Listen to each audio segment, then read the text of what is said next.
Good evening, everybody! Welcome to round 8 of the 1991 F1 Championship Series here at ISO. Today coming to you from Silverstone in England. Cars are finishing up their qualifying session. As you can see, there's very little time left.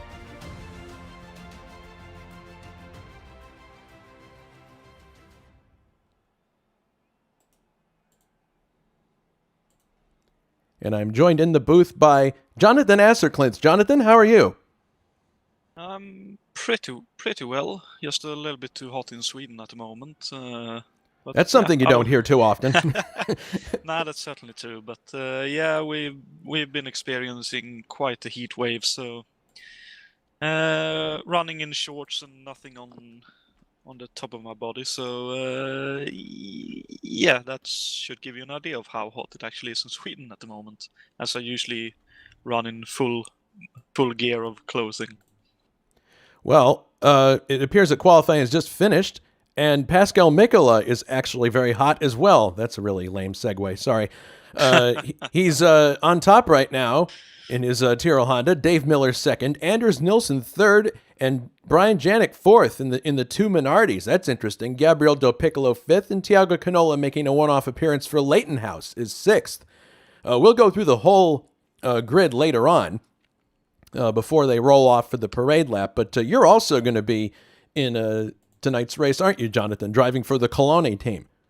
I am indeed. The LaRousse team couldn't wait for me, so I was looking for another drive, and Enzo Coloni came up to me and offered me fine wine and beautiful women, of which neither I've seen anything of, but maybe that's because I've been struggling to get the car to grips with the car. Well, that's unfortunate. They promise those things to you and then they don't deliver? Good grief. As of yet, no, but you never know. If I think I qualified the car, so with that, maybe they will be happy because, as far as I know, the Coloni never qualified for any of the Grand Prix in '91. Well, it's funny you mention situations like that because I was reading last night about Arie Luyendyk's 1991 year in IndyCar racing, which was an interesting year because he was one of the best years of his career. He won 2 races, and yet his team had no sponsorship and was basically just eking by. It was this really bizarre situation where he was incredibly competitive and they had no money. And he actually had to sue the co-owner of the team to get his prize winnings from the Indy 500 that year. Because he finished third, a lap down, and didn't get any of the money, so he had to go to court to get the money from his third place. Good deal. Yeah, I know. So it was a pretty Mickey Mouse situation towards the end there. So yeah, it appears you might have to sue Coloni for not living up to their end of the bargain. They offered to ply you with beautiful women and drink, and they did not live up to their end of the bargain. I hope you got it in writing. I certainly do. So. Oh, you do. You may hear more of it as goodness, as more time goes by. Legal proceedings. That's all we need in an F1 series to make it an authentic one. There you go.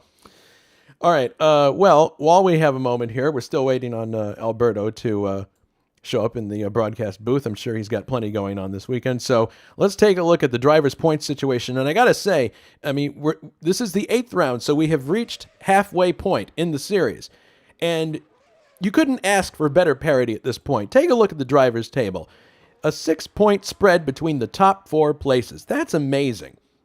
Richard Coxon, who unfortunately is not here today, and we'll talk more about that in a minute, is first with 28 points. Just 2 points back is Pascal Mikola with 26. Third is Dave Miller with 25. Fourth is Gabriel Del Piccolo on the strength of his win that he had just a few weeks back with 22 points. And then Grant Riddall has 16 points in 5th place. I know that the drivers at the top would rather have a little more space between them, but that's a fantastic spread. That makes for really excellent TV. Definitely does. And looking at, from what I know about the qualifying session just now, many of those are near the top, so the racing will probably be quite frantic as well around this Silverstone. The old Silverstone, by the way, not the modern massacre that it has become, but actually the old, more flowing natured track. I don't know. Some people would consider this a massacre too, because the original the original Silverstone, it depends on your point of view. The original Silverstone was laid out from disused airport runways and taxiways, and or I guess at that point it was more the perimeter road.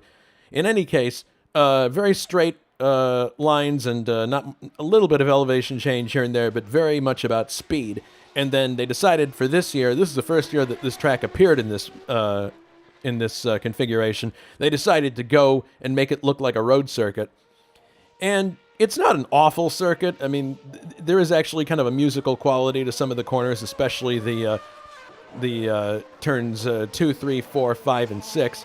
I think are really interesting. But it's certainly, for a lot of people, butchered and changed the track in a way that didn't make sense with the spirit of it. The purists would go, if you want a road circuit, then go to Donington or Brands Hatch. Why do you have to do this? And the answer probably can be found in someone's balance sheet somewhere. I don't know. Probably. Yeah. But in any case, it should be a really interesting race. We were talking earlier about tire situation and brakes. I understand that there's likely going to be one tire stop that we can expect. As far as the brakes go, though, Jonathan, you're saying it's a similar situation to Canada? Yeah, not quite as heavy as at Canada, but yeah, I know that the McLarens are running and wearing out about 0.6 of a centimeter of brake pad and disc, which I think they were wearing around 1 centimeter of brake disc. 0.8 to a centimeter of brake disc at Canada, so not quite as heavy, but certainly still something that drivers will have to be aware of. We're also joined in the booth now by everyone's favorite Spanish color commentator, Alberto Ibañez. Alberto, good evening. Good evening, everybody. Yeah, we're just talking about the circuit. We got the graphic on the screen right now. We're talking about brake concerns and tire concerns. Any special insights you would like to share about this Silverstone circuit, the first time that it appeared in this configuration? Yeah, well, I'm afraid I'm not really impartial to this. I'm rather partial to this, and I prefer very much the old layout. See, I told you, Jonathan. It depends on who you talk to.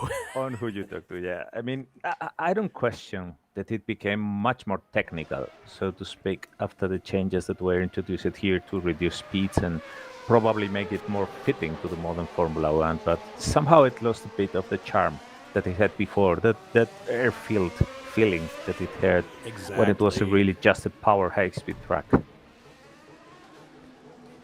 Yeah, I think there are a lot of people who would agree with that.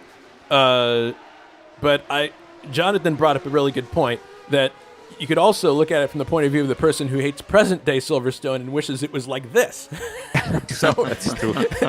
So that's another whole level of butchery. True. You can always trust in modern Formula One to make anything worse than it was before. Oh yes, absolutely. Just like you can count on USAC man to screw something up that seems incredibly simple. Yeah, it's that guy that you see in the red jacket. He's the cause of anything that goes wrong. We talked about the driver's points. I'll go back real quickly for the benefit of Alberto. There's only 6 points separating the top 4 places in the driver's standings, which is fantastic. Coxon leads with 28, Mikola with 26, Miller 25, Del Piccolo 22, and Grant Riddall enters the top 5 with 16 points. Constructors' Championship situation, Scuderia Italia with 32, and only one back is Brabham. Braun Tyrrell Honda is third with 28 points. Cannon Team Williams is in fourth with 25 points, and then Team 7-Up Jordan is fifth with 24. So lots of parity in the top 5 in both championships, Alberto. Yeah, and it's incredible that Coxon has been able to retain the lead so far, despite not being able to attend the races, which is a shame because of the computer issues that he has been experiencing. So I guess this is akin to someone having an accident during training or something like that and being sidelined for some time. But I mean, I know that he was really disappointed not being able to defend his lead today. He will come back very strong, and I'm sure of that. But let's see what happens today, because with people, depending on how the championship contenders finish the race today, and if they even to finish, then we might see maybe someone already like shaping up to be a real contender towards the end of the season, because at this point there are still a handful of people who you see are there competitive. But I think we are about to see, maybe this or the next race is going to be the turning point where you're going to see who is really shaping up to have a chance at being championship at the end of the season. Yeah, I think that's true. I mean, we're going. There have been championships in the past. It's funny to go back to Jonathan and I were talking about the '91 IndyCar series a bit ago. That was a series that saw incredible parity up until the midpoint of the season, and then things started to tip in Michael Andretti's favor. We could very well see something like that happen in this championship. There's been a lot of parity so far. Someone may finally start to assert some kind of dominance in the second half of the season. We'll see. But this is a track that definitely will test everyone today. You have to be very, very precise all the time. There are lots of tight, fast corners that if you get through them quickly, it will give you a good lap time. But if you miss an apex or make a mistake, you can basically write off that lap. Yes, and it's very misleading, because even if you see it as a permanent venue and you see those big runoff areas and all that around, and you would think, well, an arrow just means you go to the gravel and go back to the track and all that. Make no mistake, the speeds here are so high that you have many, many chances of ending up against the wall or in a very deep gravel trap if you screw it there in one of the corners. The curves are also not exactly the most friendly ones. Whoa, Juha has a bit of a altercation, but he's getting all his mistakes out of the way, I guess. Why don't we, let's see. If Murphy's Law is in effect, it means when I go to watch someone do a full lap, they'll go straight for the pits. Let's see if... Well, I'm coming into the last complex. If you No, it's okay. We got Jules Bouchard here, and we get to listen to the beautiful Lamborghini engine for a lap. So Jules is coming through... what I guess could be termed the stadium section, or the equivalent of what the stadium section is at Hockenheim. I think they generally call it the complex. Something like that. Back in the day. All right, so here comes Jules off the final turn. He is now heading, he is out of Woodcote, heading through this turn to the start-finish line. Now he heads into Copse, the first turn, which I believe was made faster in this renovation of the circuit. And now we go through the turns 2, 3, 4, 5 section, which this is the part of the track that was done to spoil one of the very high-speed turns. Yeah. And you see how it gets progressively slower as you go through it, even considering that this is not one of the quickest cars in the field. You start out going through there fast, and then you progressively get slower. And now we're on Hanger Straight, one of the fastest parts of the circuit, heading down here to... I believe... Yes, so imagine how quick it was before adding that complex there. Exactly. Oh, goodness. Whoa, that's a nice save, Jules. Now heading into Club, I believe. Sveil, and then this right-hander is Club. This is Club.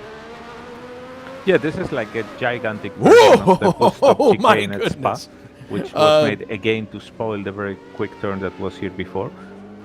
All right, so Jules has a slight off-course excursion. He continues on now. Abbey is up here, which is a left-hander that is taken flat out by the front runners, I would think. Maybe when tire wear becomes an issue, people will have to breathe the throttle a bit in there. And now you head into a very, very fast right-hander that comes after a very quick dip in elevation. And then we're going through this complex section, which really you can't do much with. It's pretty pedestrian through here.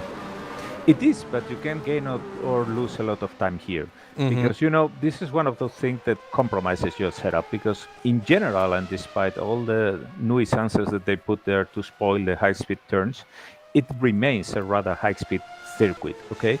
Except that part. It's the same as with the Hockenheim complex. I think that was a good analogy. And the thing is, because you're setting up your car for whatever works best for you, it's very easy that you are basically focusing on the quick part of the track, and then all of a sudden you're off the page. You don't know what's going on, and what's going on is that you're losing your time there in the slow part of it, because it's it's a set of turns. It's rather long when you consider it in complete elapsed time. Well, for those of you who don't know what we were talking about earlier, we were talking about the fact that Richard Coxon, the points leader, has been having issues with his computer at home. His graphics card decided to buy the farm, and his computer was an older one that he'd had for a while, and he figured probably best to just get an all-new computer at that point because getting a new graphics card for an old computer is like, I guess it's analogous to fixing a car when it would make more sense to just buy a new one. So he buys the new computer. It's delivered to his house. He fires the thing up, and it's right away just has all kinds of errors, and it's not working properly. So he boxes it back up again, sends it back to the people who made it, and now he's waiting for them to fix it. So not a fun situation. And I'm sure that he would really love to be here, but it is remarkable, Alberto's correct, that he's been able to retain his points lead in spite of all this silliness. Yeah, and I know he's very much looking forward to another of his favorite tracks outside of the Formula One circuit, which is Milwaukee, the Milwaukee Mile, or the Wisconsin State Fair, as it is in fact called. Yeah, that's true. We can talk about that real briefly coming up next week. It's the Rex Mays Classic, round number 7 out of 13 of the 1974 USAC Series at Wisconsin State Fair Park. And this is a race that we always enjoy very much, and the Mongoose is there. So yeah, I would really hope that that Richard's computer gets back in good order so that he can take part with his precious, as he likes to call it. But that is what's coming up next week. And then the following week, I'll be broadcasting this race, which is the 1971 Rothman's Daily Express International Spring Trophy, which is round 4 of the Lucas Vidra Trophy. Sunday, June 14th. Heat 1 starts at 2000 CET. There will be a second heat as well, and then the winner will be determined on aggregate, I believe. So that's a look at what's coming up at ISO in the next couple of weeks. So another pole for Pascal Mikola, Alberto. And Anders Nilsson qualified third as well. We know that he didn't have the kind of, oh goodness, as Jules Bouchard straight lines the complex section there. I guess he, not sure what happened there. But in any case, it's going to be interesting because you have the Brabham team not too far behind. In I believe they were 4th and 5th, respectively. We'll get the actual grid when we go to go on the formation lap in about 15 minutes. But it's going to be really critical for Mikola to get a good start because he's got a lot of fast people right behind him, and Miller is on the outside of the front row, I believe. Yeah, this is going to be a very hot situation into the complex you described before, Maggots and Beckett's, because that's very tight there. Because it can look wide, okay, but there is only one line to it. So when there are two cars going in parallel into it, only one is going to come out. Sounds like an Unser Jr. Fittipaldi kind of situation. Uh-oh. Sounds like a... More like the Mad Max Thunderdome, I would say, but... Okay, all right, fine. Hopefully it will be more peaceful than that. Oops. I think I lost my chance at women. What oops? I was running behind Anders, and the dirty air caught me out a little bit. Yeah, that's something I don't know if you have already mentioned it, but Little Al was telling that to me before when we were looking at the practice and all that the dirty air is something that is very noticeable here.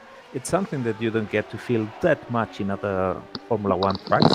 It's something that we usually talk about that in the ovals, okay, where there are those huge speeds and those big turns and people are going so quick, but you don't see that much in Formula One. But here it is a factor. I mean, it's not easy to actually follow close by to another car when you are in one of those very quick turns.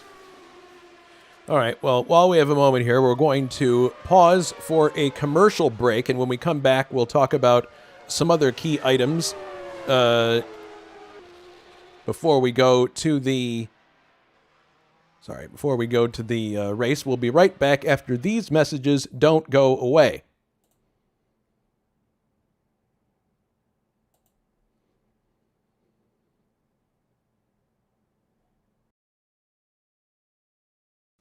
Welcome home, America, to the biggest Dodge truck sale ever. we're dropping the cost of owning the Dodge truck you want. Save up to $4,200 on full-size Dodge pickups, up to $3,700 on Dodge Dakotas, and up to $4,370 on Ram vans. It's the largest total savings ever available on these Dodge trucks, with prices starting under $7,500. So drop in to the biggest Dodge truck sale ever. Drop into your Dodge dealer now. Where can you go on Goodyear Wrangler radials?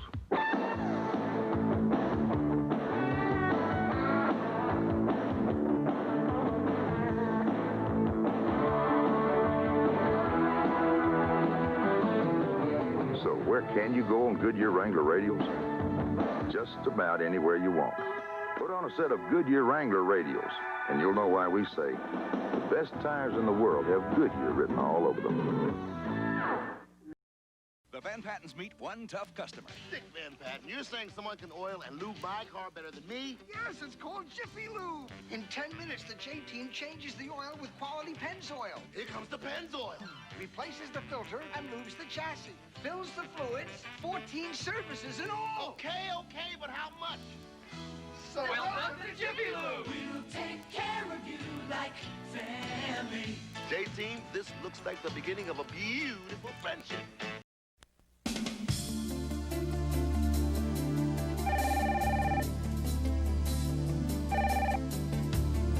Hello? Hi, Sam.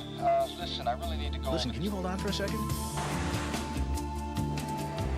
Some things are simply too good to be interrupted. The Legend sedan from Acura. Hello? Sam, are you there? Sam? Thanks to special lease rates, getting into a Legend coupe or Legend sedan has never been easier. I'll be there in a half an hour. Let me think about it. The most important safety feature in any car is the driver. That's why we've given the Mazda 929S luxury sedan a patented rear suspension and the security of anti-lock brakes. For a driving experience so relaxing, it lets you make those split-second decisions every luxury car driver needs to make. I've thought about it. Let's order pizza. The Mazda 929S. It just feels right. If I could afford a sports sedan, the road would belong to me. Bob. I'd have one of those multi-valve engines, independent suspension, and of course, a spoiler on the back. Yeah, if I could afford a sports sedan, life would be a cruise. Oh, it's you, Bob. Introducing the new Nissan Sentra SER, because rich guys shouldn't have all the fun. A company can learn a lot in 125 years. Valvoline has. You learn in the lab, you learn on the road, you learn on the racetrack. As you learn, you make your product better. And better, and better. Today's Valvoline will keep your engine cleaner than ever before. And cleaner means more protection against engine wear. 125 years of quality. That's why people who know use Valvoline. Watch carefully. What you are about to see is fast, very fast. When the Pennzoil Special is racing at 230 miles per hour at Indy, its engine needs all the protection it can get. And that's what it gets with Pennzoil. The same straight-off-the-shelf Pennzoil quality that goes in your car. On the road or on the racetrack, nothing performs like Pennzoil, because nothing protects like Pennzoil. Pennzoil, ever since America learned to drive. And we are back. So, Alberto, what kind of keys to the race have been percolating in your mind? Well, this being a very, very fast track, as we have already mentioned in the podcast, it's going to be about the brakes, because the brakes are going to take a very big hit here. There are some cars that are heavier than the others, so watch out for the Brabhams, because they have already had some braking problems in the previous races, like at Imola and such. And they are certainly going to suffer a lot with that. The McLarens are also on the same problem. And, well, I would say that they will be taking it quite easy at the beginning of the race, and you will only be seeing the true pace of it afterwards. The second key to the race that we will be seeing here, tires are, as you said, only one stop, so it's not going to be a factor. But one thing is not stopping for them, and the other is not overheating them. You have here very high speed turns, which means that the car is completely leaned on the tires, and there is a lot of pressure on them. So while from the wear front they can last the whole race, whether you are overdriving them and they become too hot and you have to push back is a very different story altogether. So we might see people here that are pushing the car to overtake or pushing the car to catch the guy in front or to open a distance, and then all of a sudden they will be dropping the pace, and that's because the tires will have reached critical temperature. They will need to take some cool down laps. Okay. And the third thing, it should not be a huge factor, and that's the lapped cars. Okay, lapped cars are not going to be a huge factor because there are some good overtaking spots. But either if you pick them in Maggots and Beckett's, or if you're picking them in the very slow part of the circuit and are not in a position to overtake, they can really kill your lap time there. So traffic is going to be a factor only if you pick them at the wrong spot, which means it's becoming a kind of Russian roulette. I mean, we might have two people fighting for the win or for an important position in the race, and if one of them picks the traffic in the wrong place, that will give the other a good chance to catch up. Well, let's, before we forget, we've got about 6.5 minutes to go. Let's go through some news items in the series that we can talk about. Lots of new faces in the series to report. Bence Valdinger has joined the footwork team. Christoph Lichtenstein and Vadim Tasiak, I hope I'm pronouncing his name right, probably not. They both joined the LaRousse team. I believe Christoph is here this evening. Vadim is not. And K.O. Michiels leaves Modena to join the Ligier team. That would seem to be going from one bizarre circumstance to another, but who am I to judge? Also, some updates to the cars themselves. Benetton has revised its radiator opening, its treats. And Williams introduces a major aero revision and redesigned wheel nuts for faster stops. That will definitely help our Mr. Miller and Mr. Chacon. And Brabham adjusted their radiators. Also, in the engine department, Dallara gets an improved Judd engine with a higher rev limit and more power, and that's good for 45 extra horsepower. McLaren also has an improved engine with 33 more horsepower, and they've reduced internal friction in that engine also. So those are some things that will be of interest while we watch the race to see if these improvements help Dallara and McLaren in the engine department. Trivia question. We'll show it to you real briefly here before we get close to the start. The trivia question is, what circuit held the first British Grand Prix in 1926? Was it A, Aintree, B, Brooklands, or C, Crystal Palace? We'll have the answer later on in the broadcast. Oh, that's a tricky one. All right, so people are finishing up their warm-up laps here. We got about 4.5 minutes to go. One other item I'd like to talk about, gentlemen, before we get situated for the start. The starts have not been fantastic of late. In fact, in the last two, oh my goodness, as Mick Chapman totals his Benetton in the pits. They'll have to go to the spare car. The starts in the last two races have not been fantastic in the middle of the field, and a lot of that comes from people not reacting to the lights fast enough or missing a shift as they get away from the grid. Is that a fair analysis of what's been going on? What do you guys think? Well, getting one of these things started with 200-something liters of fuel on board is not exactly the easiest thing. I mean, they have lots of power. They have very stiff suspension for the aero effects. So exactly the point where they are not the greatest is when they are at very slow speed or standing still. So that's something that is, to a certain extent, understandable. There were many incidents also in real life during the starts. But yeah, I mean, it's really becoming a factor here in the beginning of the races, and that's a shame. I hope that we will be having a better start here today, because I know that people have been practicing that a lot.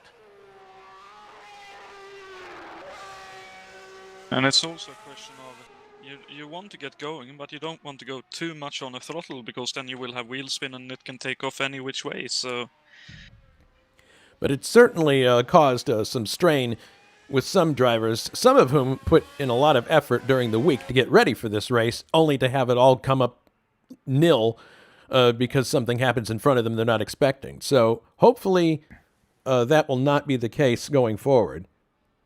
No, to be honest, today my main concern is not so much at the start, but at what will happen when we are heading into Maggots and Beckett's, like I said, because that's only one line through there.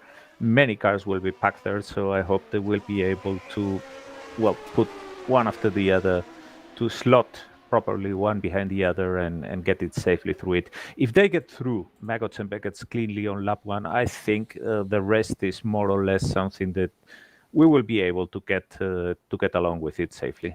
The section that Alberto is referring to is Maggots, Beckett's, and Chapel, which are the turns that immediately follow the first turn Cops. You were going to say, Jonathan, sorry. The other really dangerous part, really, with this track, after we've gotten into the groove of things, is pit stops. Because the pit entry is not very easy at all. And so I need to make sure I close my door properly. That had me jumping. I thought you were driving an open wheeler. I am, but I'm having to run with my window open, and apparently my door wasn't shut properly. So one of the beautiful colonial women wanted to take a ride with Jonathan. So I can always hope that it was one of those women coming in here. But yeah, certainly the pit stops will be dangerous. Yeah, it's a bit of a tricky entry too. I don't know. We'll see what happens. It's going to be an eventful start, I think, for sure. It's going to be, A, difficult to sort things out before you get to Cops, and then B, as Alberto says, the Maggots, Beckett's, Chapel section is going to be a pucker situation, to say the least. So we will keep an eye on that. In the middle of the pack. Yes, I think anybody who starts in the first two rows has got a much. If they can get sorted out past Cops, I think that's definitely the place you want to be, for sure. So we got 30 seconds to go here. Predictions for who's going to win this race, gentlemen. Dark horse would be Juha Boss in McLaren, I think. He's been putting in a lot of laps. He has, and he's certainly got the car to do the job. What about you, Alberto? What do you think? Really tough call here. I'm going just to say Pascal because he's in the front, and if he keeps his head cool and everything goes his own way, he's really very quick here. I'm going to cast my vote for Dave Miller. He's going to win his home Grand Prix with his sweetheart in the stands, and it's going to be a glorious day. That's my prediction. All right, we've got all zeros on the clock. And Jonathan, if I would advise that you go to a private channel or something so that you can focus on driving. If you don't mind, could you move me down to the default everyone channel, please? Well, that means you'll be talking to all the riffraff. Are you sure you want to be there? Yeah, I can always mute, so. Okay. Well, good luck to you, sir. You too. Thank you very much. All right, Alberto, it's just you and me. Ready for the onslaught of high horsepower madness that is 1991 Formula One racing. Good to be back in the booth with you. Thank you. Same here. 59 laps in front of us, or 2 hours. We're probably going to get to those 59 laps before the 2 hours. Yeah, we should be. I don't envision any problem that takes us to the 2 hour limit. But it's really at this point, it's so hard to tell what will be happening at the end of the race. Predictions are here, as good as lottery tickets. Yes. All right, so we're waiting for the cars to take to the grid. Interesting situation here. We don't seem to see any cars. No, they won't, because they would be overheating the engine in the grid. So everybody will be joining with 5-10 seconds to go. No, I'm looking and I don't see any cars, which is interesting. Do you see the cars? They should be in the garages right now, and they will be joining the grid in the last possible moment. Yeah. Here we go. Okay, fine. Goodness, that scared me for a minute. It's because everybody joined in the last moment to not overheat the engine, as I was saying. Yeah. Okay. Well, that got my heart started. All right, so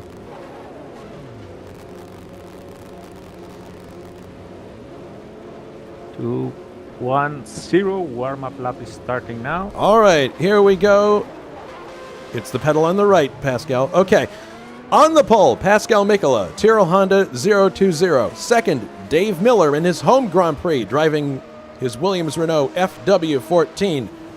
Anders Nilsson starts third in his Minardi Ferrari, and right alongside him his teammate Brian Janik from Detroit, Michigan, driving the second Minardi.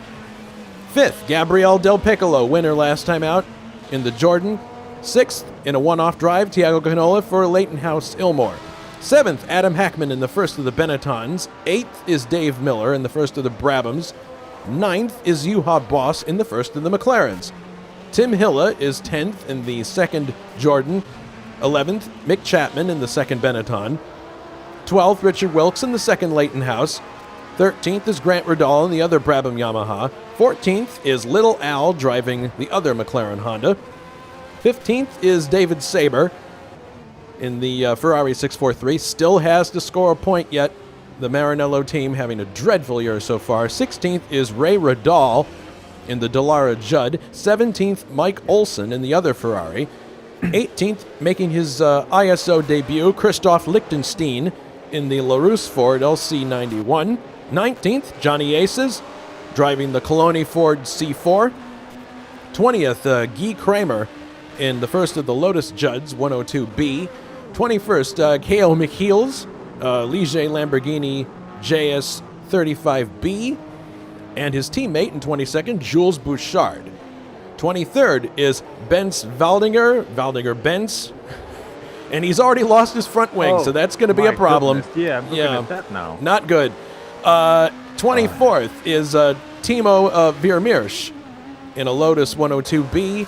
And I believe 25th, actually joining very late, is David Yunt in the other LaRousse. And rounding out the field, 26th and last is Bruno Chacon in the second Williams Renault. That is your grid. Cars streaming through the complex now. Who is already with the pit sign. I think he will be heading into the pits for repair. He may as well just go clear into the pits and just start. Yeah, no, he's passing on that. Maybe it would not be allowed at this point to make the repairs into the game. He's playing it safe. As long as he pits in the first lap, that should be okay, because nobody will have had time to overhaul him. But anyway, we're coming now to the critical moments. This is very, very complicated now, because the pole sitter is already there, standing, waiting with the engine overheating. Well, the other cars are forming up behind him. There's still many to come to the grid, and this is really dangerous, because these cars overheat so quickly, and you won't get the starting procedure until everybody has stopped and there goes in the grid. Yeah, there goes Bence into the pits. So he is going to. Yeah, it's a wise call. All right, so starters orders have been given. Everyone stand by for the start. And the race is underway! Great getaway by Pascal and by Dave Miller. Looks like it's pretty clean at the back. I don't see any issues. Oh, there's slight contact there. But and Pascal smoking. One of the Minardi seems to be out already. Oh, yeah, no. Right. Oh, no, this is the second time that he loses completely the engine in the start. I can't believe that. Anyway, yeah, Brian is out of the race. I don't believe it. They're threading to it, but they have made it safely. That's good. I mean, that's Chapman and Hackman, the teammates. Canola is without a front wing. They're out. Oh my goodness, that's incredible. He's going to have to go to the and June pits. Yeah, he has spun, but he has recovered. Now back into the race, just overtaken by his teammate Christoph Lichtenstein. And Bence. Oh my goodness! We have a Brabham that spun right before Club. It is David Jakes, and he is trying to get going again. My goodness. So as we come through Abbey now, it's Pascal Mikola leading, Dave Miller in second, Gabriel Del Piccolo is in third, Anders Nilsson fourth, Grant Riddall fifth, Tim Hilla sixth, Richard Wilkes seventh, Juha Boss in eighth, Dave Saber is in ninth, and Little Al is in 10th. So a good start by Pascal and Dave Miller. They got away very cleanly from the grid, didn't have any issues. There wasn't a straight-up battle to start with, so now it's time for them to settle into a rhythm, I would think. Yes, once everybody settles there in its own position, all the joking for position will stop, and they will basically just try to do their own race. Yeah, and I can't believe it now that I'm reflecting on it. Another disastrous start for Brian Janik. Unbelievable. But it has been a good start for his teammate, Anders Nilsson, who is in 4th place. And we saw what he could do in the French Grand Prix. So we'll see if he's able to make any improvement in this race relative to the last one. That's for sure. Bruno coming through, and then Christoph. Those are the last cars that are actually on track at the Canola moment. is in the pits now. Mikula is in the lead. Miller now, with probably settling into his own rhythm, is starting to challenge him, I would say, because he's getting closer. And it might be that your prediction is going to actually be a quite accurate one, because Miller seems to have very good pace here. Yeah, and pace is the key word, because you don't win the race in the first lap, you don't win the race at the midway point. You win it at the last lap when you're in front, and yes, he knows we've that. repeated this many times. This is what the Formula One tires of this era are about, but it's worth repeating again. I mean, Formula One, especially in this era, is all about the lap set times. I mean, what you're seeing here is cars that were designed after a gazillion of hours of thinking in the tires, in the aerodynamics, in the suspension, in all possible departments, and they are designed to do just one thing: get from point A to point B, which is start to the end of the race, in the shortest possible elapsed time. That's what these tires are about. That's why they are so sensitive, because they get so hot, and many drivers were surprised by that at the beginning of the season. But that's exactly how they had to be, because that's what gave them the best compromise to be sure that they will be taking the least possible time to make all the total amount of laps in every Grand Prix. And that's why you see here sometimes people fighting in the track, and they are actually fighting different races. Oh boy, boy, boy. Here comes look for an overtake here. Juha Boss alongside of Richard Wilkes gets the job done, goes up to 7th place. And there's also a really good battle going on in front of these two between Tim Hilla and I believe that's Grant Radal. Yes. Yes.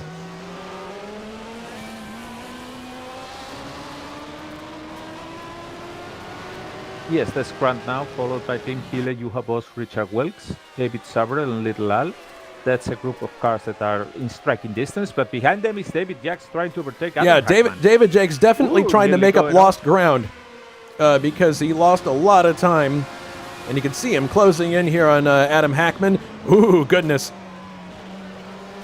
Yeah, look, very close quarters this is here. what we were talking about, I mean, because Formula One is about elapsed times. If you are not able to do your own race pace, the one that your predictions, that your simulations have told you that it's the best paying off one, then you are really in big trouble. And that's why you see people getting really anxious here at overtaking, because David Jacks knows that he has a quicker pace than Adam Hackman, and he better overtakes him, or his race will be completely destroyed by being stuck behind the other car. He is really sawing at the wheel there, not happy with the dirty air that's coming off the Benetton in front of him, but he's trying his darndest to keep pace. But you see how much just a little bobble there in the steering cost him. Now he's like a couple of car lengths further back.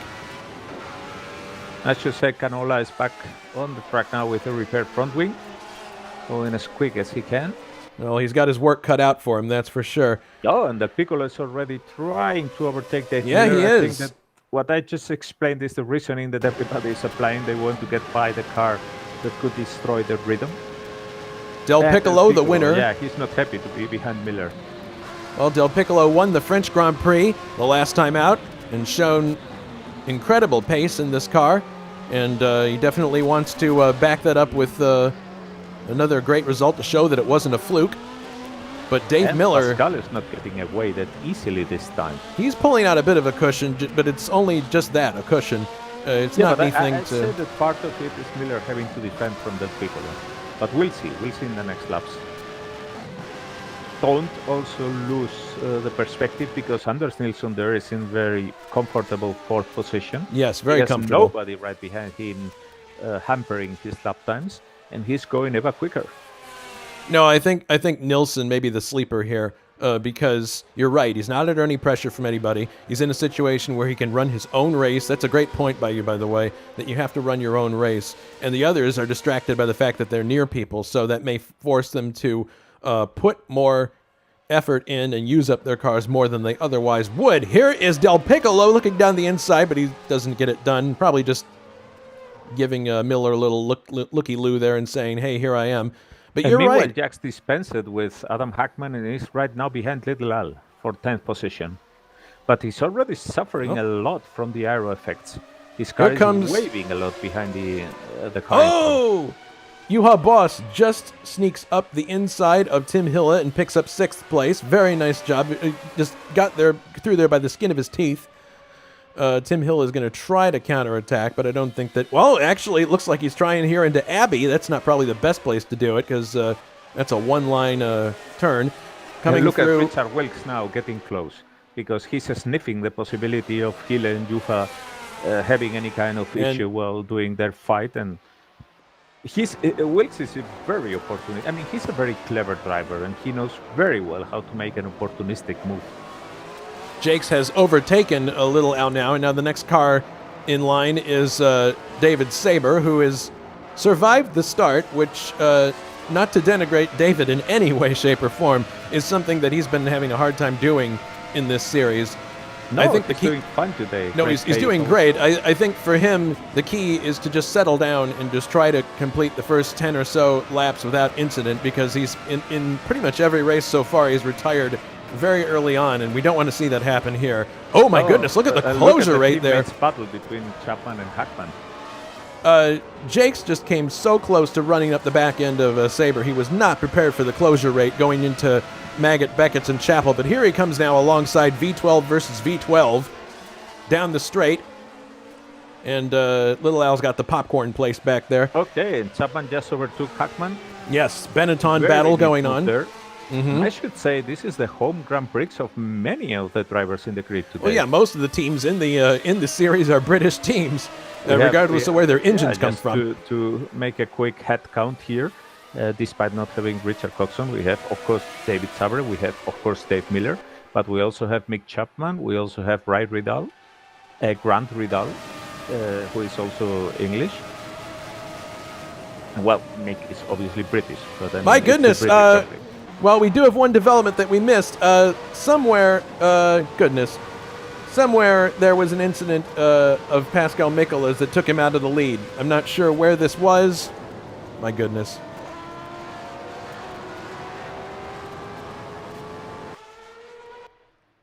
Lots of action to cover here. Yeah, no kidding. Yeah, that's now Dave Miller in the lead, but he's not really. I mean, it must be a minor thing, because he's right behind the Miller and Del Piccolo right now.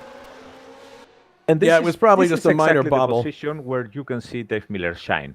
I mean, he has no people in front. That's a bit like Sebastian Vettel was in his dominant Formula 1 years. I mean, he could have more or less problems with traffic and all that, but if he had clean space in front of him, he was unbeatable.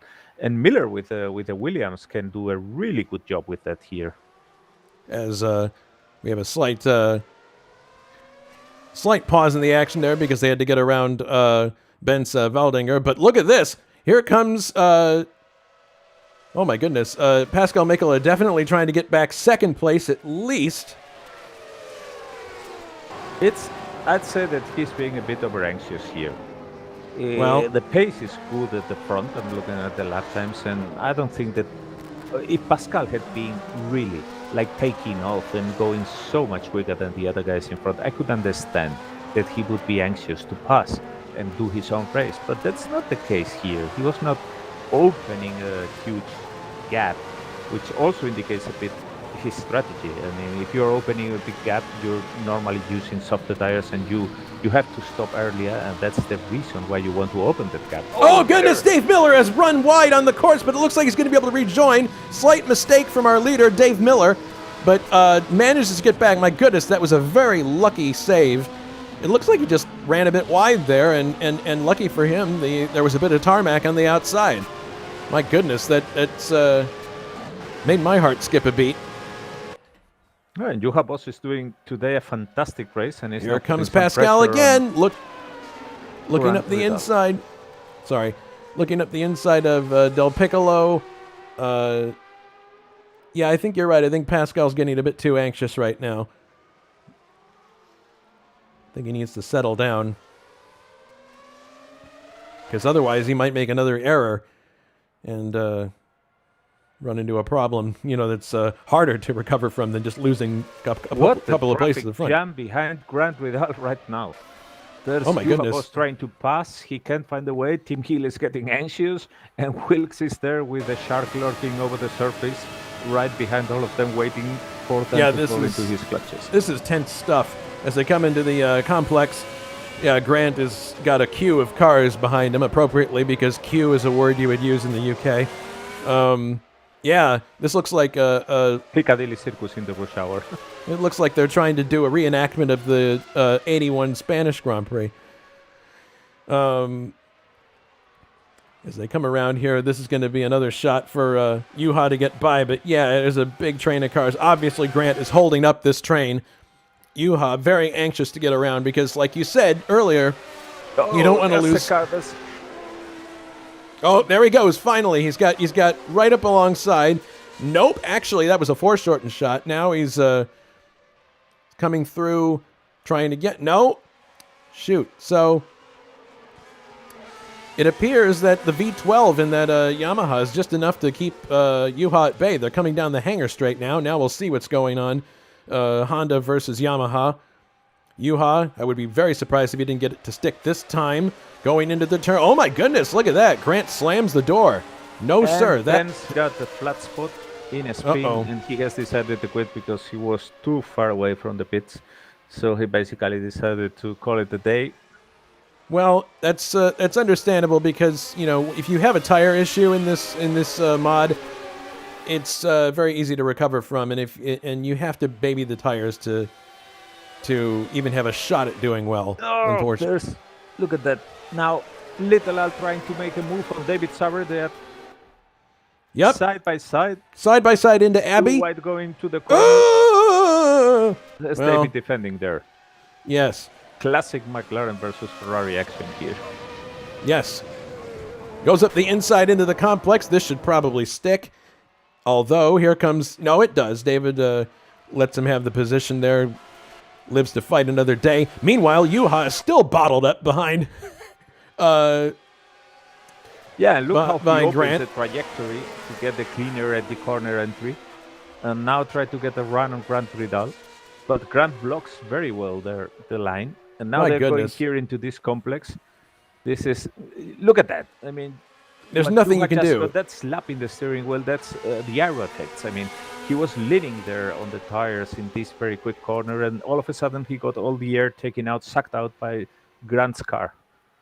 Coming down now to Stowe again. He's going to make another stab here. Maybe it'll work. No! God, it's like a replay of the very last one. Yeah, he's very late breaker, though, as we have said before, watch out, because the brakes in the Brabham are going to suffer a lot in this Grand Prix, and trying to do these maneuvers of let brake into the front position for Grant is going to take its toll later. Looks like Juha's got a good run here on the outside of Abbey. Let's see if he can get it. No, he has to tuck back in again. Before, but... Oh, look out, guys. My goodness. So this is fantastic stuff. And looking at the chart, Miller... Oh, goodness. There was a Jules Bouchard in a bit of an awkward position. But he will have to wait. My goodness. So that breaks off the battle just a little bit. Miller still leads. Del Piccolo is second. Nilsson third. Mikkola has dropped to fourth now. And here it is. Here's the battle. Mikkola trying to get back at... So he's had another incident of some kind. And meanwhile, behind them, there's a four-way battle now going on between Little Al, who had just recovered the position from David. Yeah. But now Ray Riddell and Adam Hackman are joining them.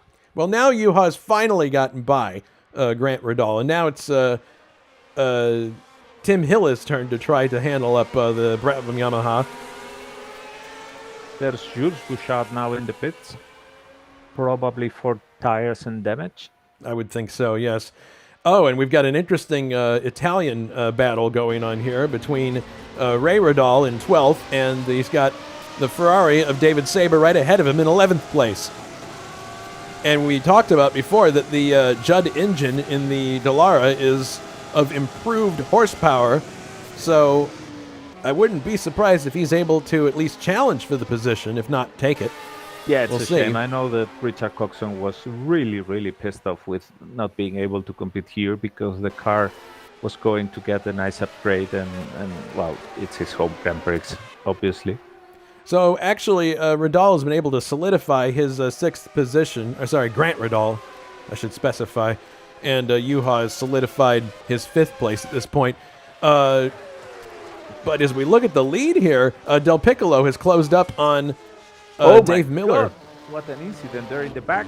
It was. Oh, there's a car missing a. Timo Vermes went straight on, and Christoph Yeah. Lichtenstein is just spun into the grass. Is now Oh my trying goodness, to get the yes. car pointing in the right direction. My goodness. Yeah, Lichtenstein looks like he's going to be able to get going again, but staying with the leaders, because that's where the true action is. Here comes Pascal again, trying to overtake Anders into Stowe, and he's going to get it done. Maybe. Yes. Yes, he makes it. Oh, no, look, Anders comes up the inside now. My goodness, he's able to hold that outside line. Comes in the inside, going into club. Now he's got 3rd, but Pascal's on the outside. This is fantastic action. Look at this.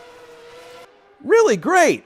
Wow. Nice one there, making it stick on the outside. Yeah, two outside passes in one. Though Anders is very calm here. I mean, He even is. if he's defending his position, you can sense that he's not risking as much as Pascal. And that's because he knows that his race pace is not as quick as Pascal's one. So he's happy to be in front if he can.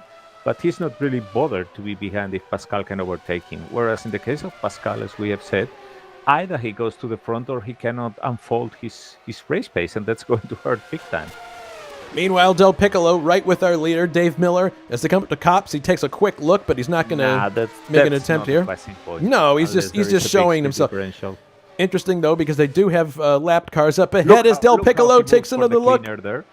Yeah, we he's talking getting about that. That was not a move for overtake. It was just a search for the cleaner. Yeah, they've got a trio of cars here coming up. Now to a group of very slow cars that are having a fight on their own. Yeah, so we'll see how this pans out. Things have settled down to some extent between Mikkola and Nilsson as these two enter the Vale and then Club. Yes, they've got a Ligier directly in front of them, and it's interesting, the two different lines taken there between Miller and Del Piccolo. Del Piccolo gets more purchase on the inside here, and he can see those cars ahead just as well as Miller can. Looks like yes, Bouchard's making room for both of them. Well done. Class piece of driving. They come into the complex now. So if you're Del Piccolo and you're following Miller here, you got him in striking distance. The smart thing to do would be supposed to wait for the pit stop and try for an overlap. But it must be really tempting when you have that blue and yellow and white car right in front of you, and you can just... Oh, looks like we have a car heading for the pits there, a Ferrari. That might be Mike Olsen. Yeah. Yes. So, yeah. Yeah, well, in the case of Del Piccolo, I mean, being able to overtake Dave Miller would here serve for a very good purpose, and that's destroying Miller's rhythm. Because I don't think that Del Piccolo has a quicker rhythm than Miller at this point. But if he manages somehow to pass him, what he will do is kill Miller's race by making him go at a slower rhythm than supposed to. Yeah, you can just barely hear that Renault engine ahead of... That's Grant Ridal and Tim Hille fighting it out now, with Wilkes very close behind. And Wilkes is on the move because David Jakes is now getting impatient behind him. He is. Yeah, Wilkes is going to come out to attack from Jakes in a second here, because he is definitely a man on a mission. He's got the toe. Oh my goodness, big closure rate there. I think that was... for Grant Ridal, Jesus. Good that grief. car is swerving. Guys, be careful. Lots of action here. Is Jake's David going to already try got to by, take another? and he's No, now he's not taking going to. on No, Tim Hiller. Slight contact with Tim Hiller there. Careful, guys. Going through club now. Yeah, Jakes is a man who really wants to make up places. Now he's going past Tim Hiller. He is now up to 7th. There seems to be a lot of red mist in Jake's driving today. Well, because he had a spin right on the first lap, and he's desperate to try to make that up. Oh my goodness, big swipe of the wheel from Hiller there. Yeah, he was there leaning on the car when he got behind Jake's, and the air was removed from his front wing, and when he recovered it, it was, of course, immediately oversteered. And then Wilkes now has to deal with Tim Hiller. He's currently in 9th place, looking over his Momo wheel at Tim Hiller.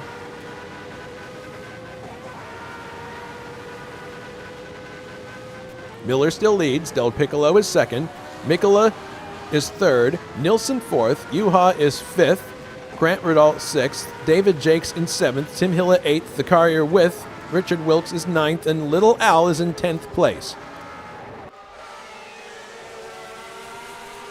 Grant Ridal and David Jakes now overtaking a lapped car as Jules Bouchard. They have left behind Tim Hiller and Richard Wilkes. Del Piccolo is very, very close to Miller now. Mrs. Dave is going to be waving a fist at him from the stands, I'm sure, as they come around this time. The Dave Miller fan club of Barry Lynn Wilson and Angel May. Through the complex here. Yeah, I think you're right. I think Del Piccolo's strategy is to try to break up Dave Miller's rhythm. Although Dave has shown himself in this series to be a very cool customer. I told you, if he's in front with clean air, it's very hard to pass him.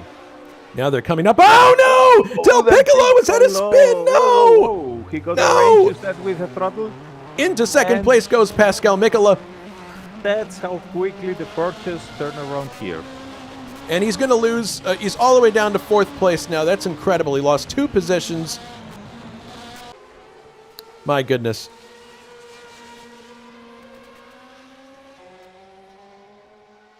Well, yeah, it is amazing how quickly fortunes can change in a race. He can call himself lucky to not have blown any tire in that spin.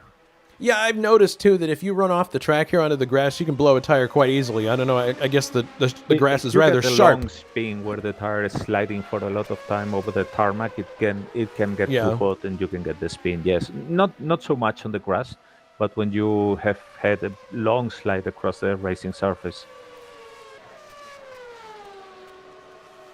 So David Jakes overtook Grant Riddle and is now on fire.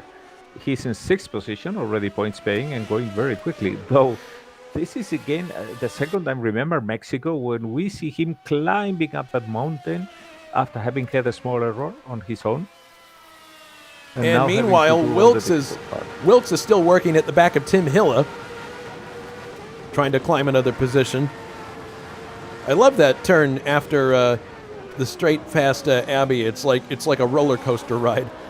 It is, yes. Mm-hmm.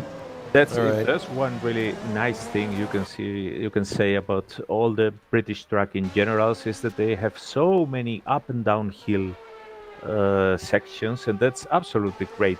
Oh, look at Hille. He made a slight error with the throttle there, and Wilkes was just able to he just got by. Yep. Same situation as with Gabriele, though, with not so hard consequences. Well, probably inevitable, although, goodness, look at Wilkes. Loses the back end of the car. Side effect from getting the other car close behind. It's interesting. We had not seen this yet, or at least not to such a big extent in the previous tracks. But here at Silverstone, you can see those air effects at play big time. So Gabriel is still 4th, but he seems to be gathering himself up a bit now, and he's starting to close a little bit on Anders Nilsson. So we may see a battle for a 3rd at some point here. Mikkola is currently 2 seconds and change behind our leader, Dave Miller. We'll have to watch very closely and see if that comes down at all, because he's basically been handed another chance here. We'll see if he's able to increase his pace at all. without putting him or the car in any danger. You see Jonatan Acerclinth is in between these two right now. I'm sure he's not going to make any trouble for Mikola. So Pascal is able to do high 131s while he is on cleaner. 132s spoke when too he's soon. on traffic. Mikola, And that's quicker than Miller is going. Mikola just ran off track again.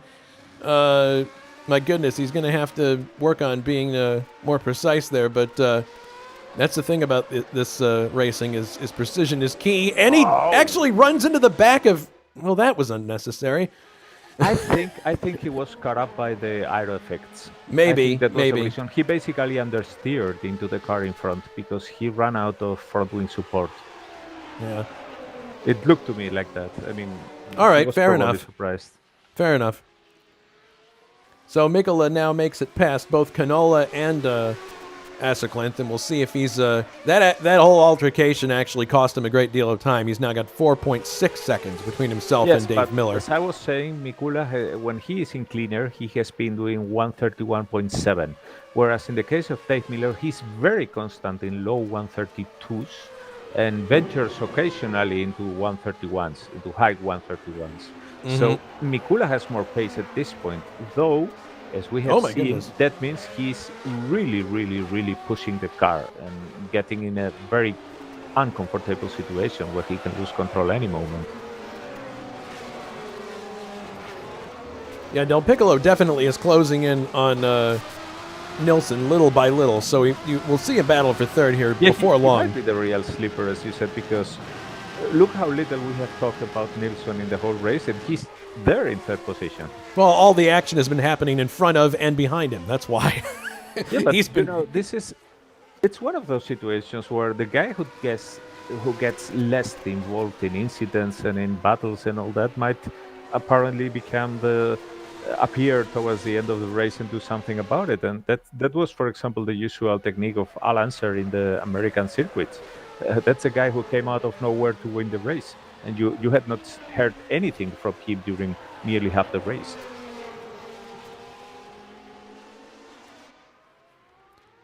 We have just received word that Tim Hilla and Grant Rodal are both out of the race. Good grief. And this likely... Oh, goodness. Here comes Mick Chapman in as well. Heading for the pits. Yeah, Chapman has a front wing issue. He's heading for the pits. My goodness. So...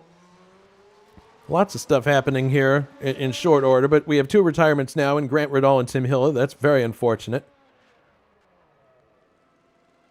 And Chapman's going to stop and get that wing fixed, so he'll be back out on the track. Pascal now overtaking a lap car, which is Guy Kramer in the other Lotus, because Timo quit some laps ago, probably the incident that we saw him shooting straight through a chicane. And there's Gabriele now getting ever closer to Anders Nilsson. Looking back from Anders now, as Nilsson is definitely losing ground to Del Piccolo, and it'll be just a matter of when he's going to strike here. But I'll be interested to see how well Nilsson can defend himself. I don't think he will be putting too much of a fight, because I know he's a very clever driver, and he puts a lot of effort into the setups, and he's trying to do lots of simulations of the races and all that, and that means that he's probably going to go really, really racing towards the end of the race. So his real pace will be disclosed after the pit stop.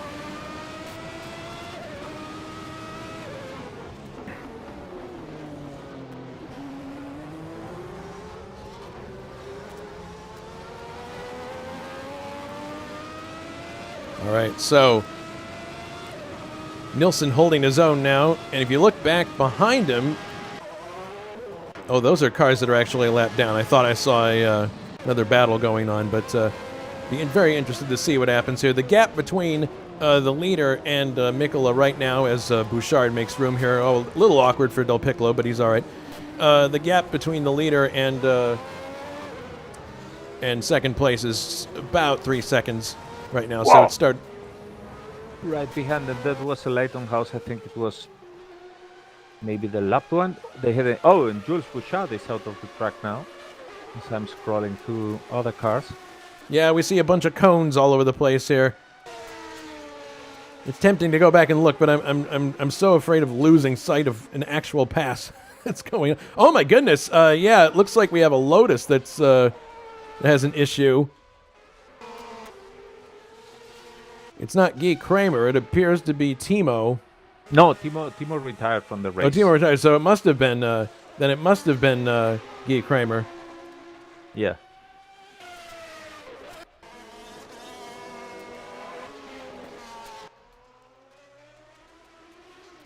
So yeah, Nilsson actually pulled out a little bit of a gap there, so things have calmed down to some extent between him and Gabriel. And Boss is in a nice solid 5th place right now. He could be a sleeper as well, but he's got Jake's closing in every little bit, every lap. Bleh. That was not the most eloquently put way to say it, but what I meant to say was that Jake's and Boss could have a battle coming up soon. There, that makes more sense. Saber, by the way, is still soldiering on in 10th place. And Rayredal did eventually get by him, but now he's actually got Adam Hackman coming up behind him. This is a battle for 10th place. Not quite a battle yet. He's not at a point where you can reach out and touch him, but no, but he's already in nearly striking distance. Mm-hmm. Lots of movement in that Ferrari. David is really pushing it. He knows that Adam is coming from behind.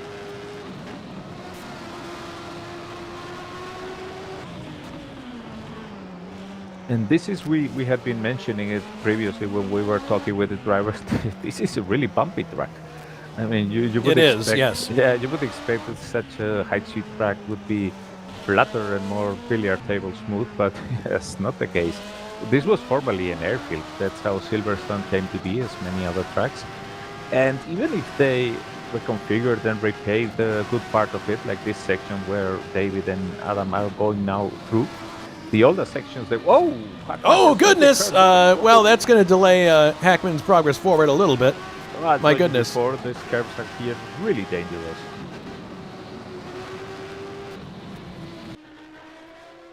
Yeah, these curbs are pretty tall. And the Piccolo is now again close to Anders Nilsson. Tantalizingly close, but still no chance to overtake. And I think it's a case also of the Ferrari engine in that Minardi showing the quality of having a good power here in this track. Absolutely. The power that he has at his disposal is definitely working for him here. No question. As Anders and Gabriel both come up purple on my board, which means they both set their personal best laps right now. So they're definitely not leaving anything on the table. They are going as fast as they can. They are, yes. And Anders, as we already said, we mentioned, he knows that Gabriele probably has a bit of a quicker pace than him, so he must be delighted to be there in the front, hampering Gabriele's effort, because that means he can still be fighting for the podium position. Whereas if Gabriel gets forward, if he overtakes him and is able to unfold that pace completely, then maybe Anders would not stand a chance.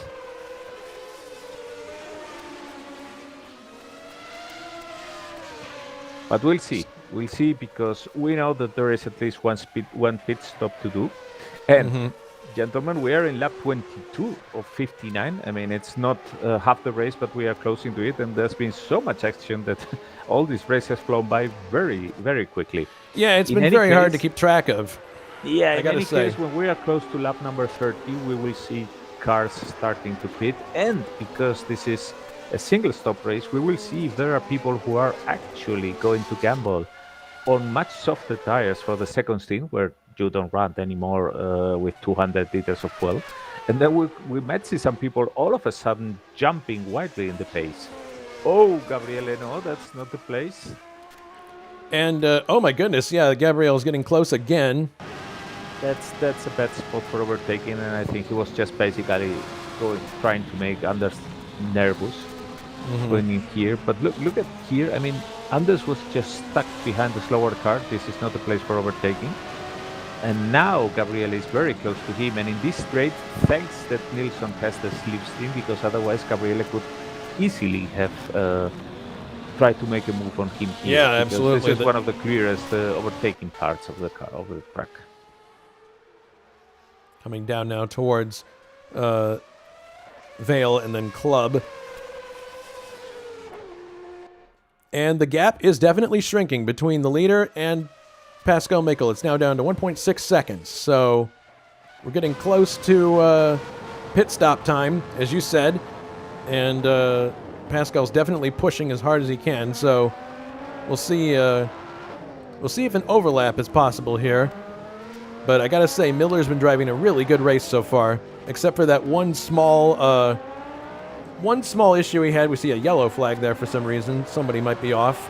Yeah, and we still don't know what he has up his sleeve, because there's a car pitting now. Ferrari. Well, Dallara? that K.O. McKeels is out of the race. That's the latest retirement. But that's the thing. The pits are so close to the front straight, we're probably going to be getting yellow flags there a lot in the coming laps as people pit for tires. Starting lap 25 now. The order, Dave Miller in first. 9/10 of a second back is the car you're riding with, Pascal Mikula. Third is Anders Nilsson. Fourth is Gabriel Del Piccolo. Fifth is Juha Boss. Sixth, David Jakes, and that gap is decreasing all the time. Seventh is Richard Wilkes. Eighth, Alberto Aquino. Ninth, Ray Radal. 10th, David Saber. 11th, Adam Hackman. 12th, Bruno Chacon. 13th and a lap down, David Yunt. 14th and a lap down, Thiago Canola. 15th, one lap down is Guy Kramer. 16th, one lap down is Jonatan Acerclinth. 17th, a lap down is Mick Chapman. 18th, 2 laps down is Mike Olson. And 19th, the last car running, is Jules Bouchard, 3 laps down. That's the running order right now, as we've completed almost 25 laps. Got to start 26. Pascal is now really getting closer. The gap is decreasing. You can see that. But there's still the pit stop to come, and we will see what happens afterwards. Yeah, the pit stop, I think, is going to tell us a great deal. It's going to be all about who can make the best out laps and who strategizes the best time to go in. Pascal once again runs wide at Copse. He's done that a couple of times so far, and my goodness, Nilsson has his own pucker moment going through Copse. But he's able to stay ahead of Del Piccolo. He's doing a very good job. Yeah, and you might not be seeing the cars side by side, but I can tell you the fight is on. And the fight is terrible right now, because they are absolutely on the limit of the cars and of their nerves. People are saying in the YouTube chat it's Miller time, and truthfully, it's not going to be Miller time for another half of the race. We're not look there at that yet. Behind, there's David Junt and Thiago Canola. Thiago is coming hot from behind. They are fighting for 13th and 14th position. Both guys who jumped into the car last minute here. Thiago into the Leighton House and David into the LaRousse. Oh, yeah, these two. Oh, my goodness. There was a slight bobble there, and that's going to be enough, I think, to get Thiago to go by. Yes. These guys are not in a position they're accustomed to being in the teens. But who knows? If there's enough attrition, you might see them rise up the standings later.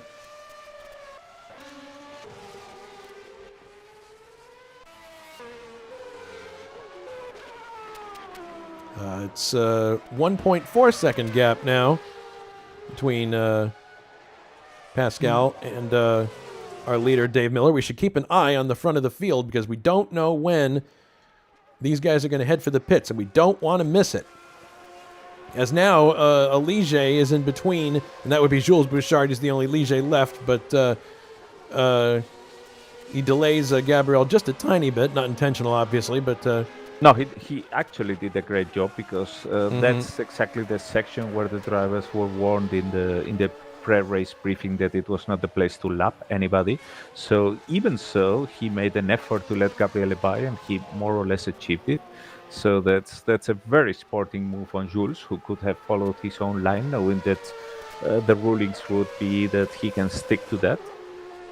But that basically allowed Gabriele to come out to the last turn of the complex in front and not lose so much time behind Anders Nilsson. And I think this is also an opportunity to see what happens now that he's in cleaner, how long it takes for him to get back in contact with Anders Nilsson, and he's doing it really quickly. So you can see how much he was being hampered by Anders Nilsson so far. Riding on board, right? It is to overtake, because if you have so much pace difference and yet cannot overtake, imagine how difficult it is. We're riding on board right now with Dave Miller, and you can see Pascal just above his rear wing behind him. And now it's Miller who is going to catch up with a slower car. This time it's his teammate in the slow complex, and that's going to hurt. Oh, yes. That's going to allow Pascal to be immediately right behind him. Look at that. There's Pascal. He saw it coming. Mm-hmm. And he pushed the car absolutely to be as close as possible in this situation.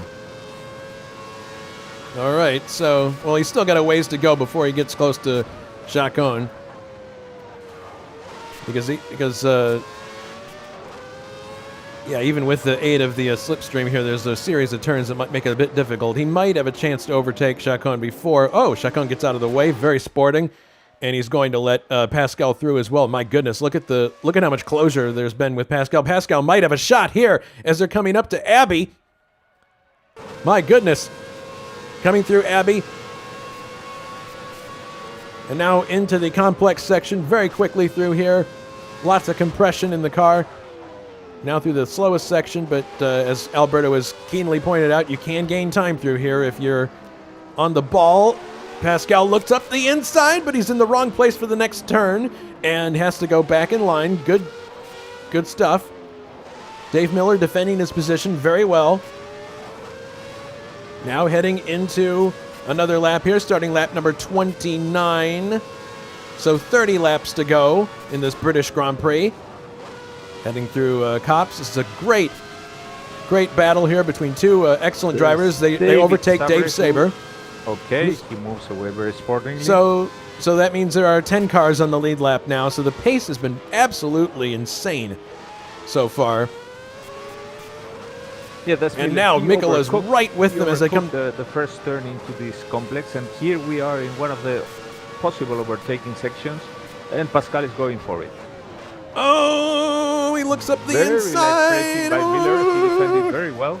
He's now on the inside for the next turn, but watch out, because this is not the end. There are two turns now. Pascal is positioning himself on the right so as to be able to get some leverage, some angle, and come out of this one very quickly. He's powering out. Look at that. He's going for the inside. Oh, going through the inside. It's not over yet. No, not over yet. Look out. Miller back on the inside. They touch wheels. Miller retains the lead. Fantastic driving. Going down into the complex section. This is a great matchup between these two. Fantastic stuff. I bet that Miller was hearing over the radio, "Miller, move your ass." Yes, and I'll bet I know who was saying it too. As we come through the last couple of turns here into Woodcote, and now we're heading for. Oh my goodness! Oh, here's Miller coming for the pits just now. So Pascal takes the lead.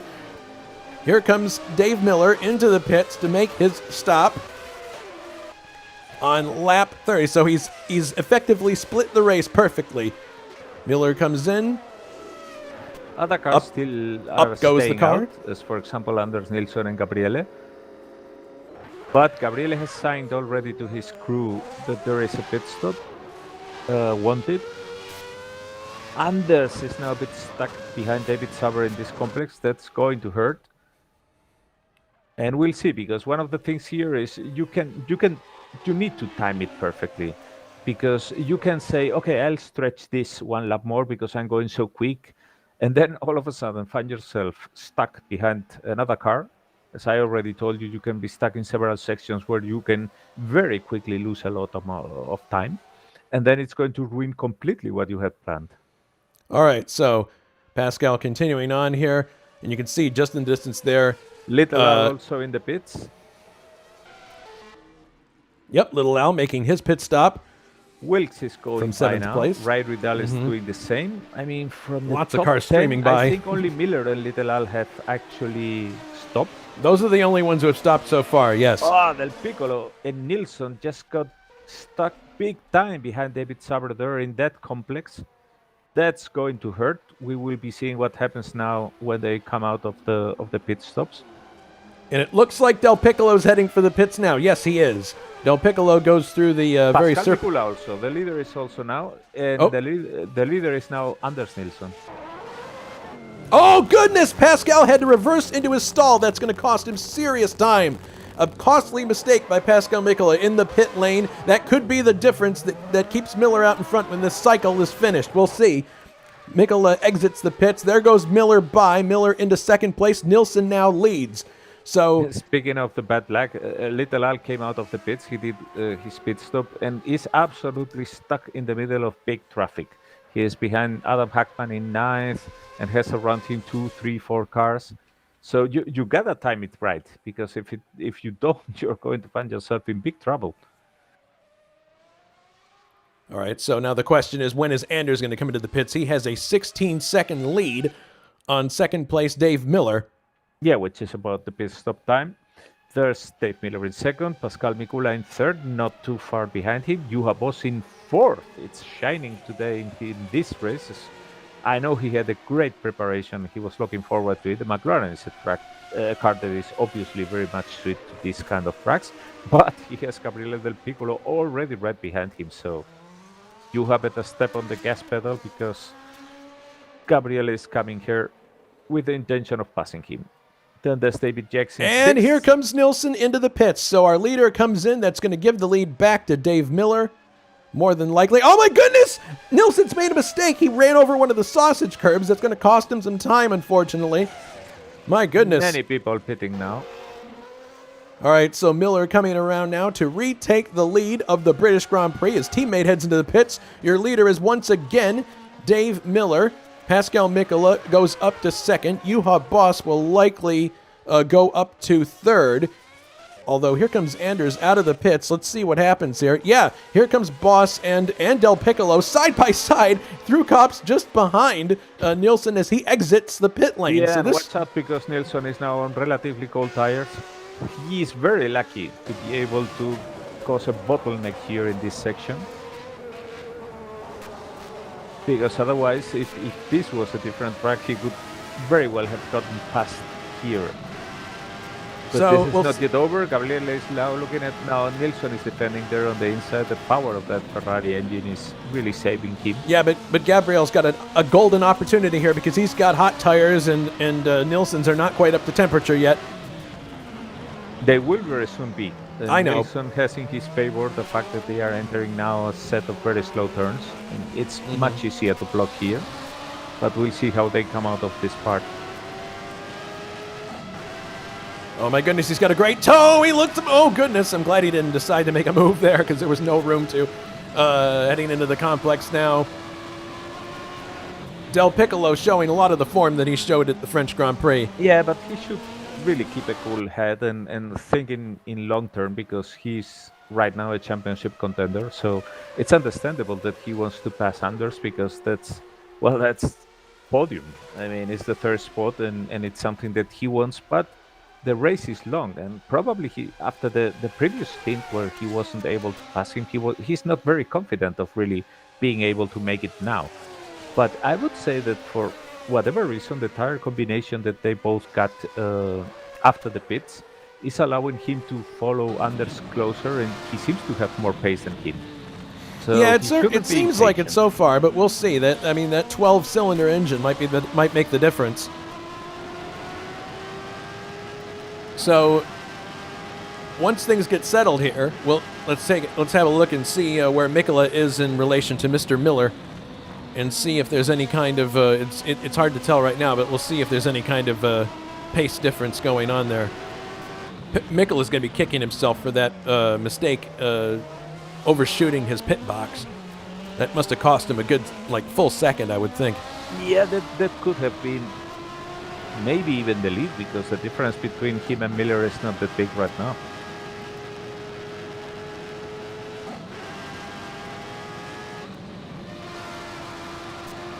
It amazes me how quickly they go through that turn before the complex. Oh my goodness! Nilsson makes a slight mistake, and Gabriel tastes the blood in the water. He's like, uh-huh. Yeah, I told you. In this stint, for whatever the reason, tires or whatever, it's clear that Gabriele is quicker. The car is behaving much better. I mean, Anders was able to apparently effortlessly fend off Gabriele before, but look at what's happening now. Oh, looking up the inside, gonna get it done. No! Nilsson slams the door. Place to overtake. I think very hard. Was trying to intimidate a bit Anders into conceding the turn, but yeah, I think there was a bit of a bully. Yeah, he was using using the Jordan as a bit of a bully pulpit there, but didn't make any impression on Nilsson. He's like, nope, sorry, not impressed. So, did he just miss a shift there? It sounded like almost. I don't know. It's hard to tell, but it's very easy to do that in these cars if you don't lift your foot entirely off the throttle. Nah, but the difference is very noticeable in that you're falling back like if you had a parachute on the back.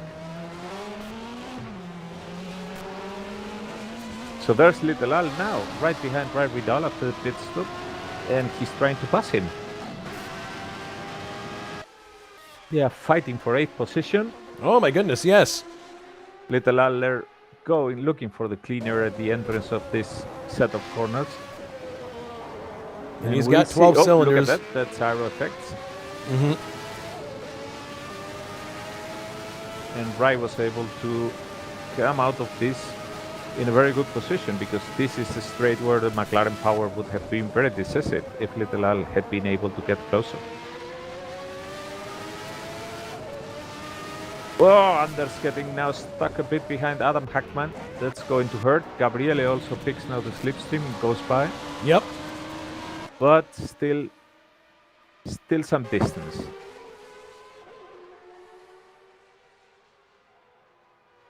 Pascal in turn is getting a bit, maybe just a tiny bit closer to Dave Miller, but yeah, a little bit. Seem to have that speed differential that would allow. I don't know. He's closed. We're only looking at 0.8 of a second difference here and change. So he's definitely it's been like that for some time. So well, bobbles a little bit in the sauce. Little Al very close now to Ray Vidal, trying to make his way past.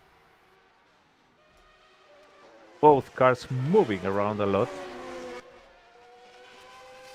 Remember that Dallara has an improved Judd engine. Yeah, it must have, because otherwise it would be very difficult to be able to fend off that McLaren.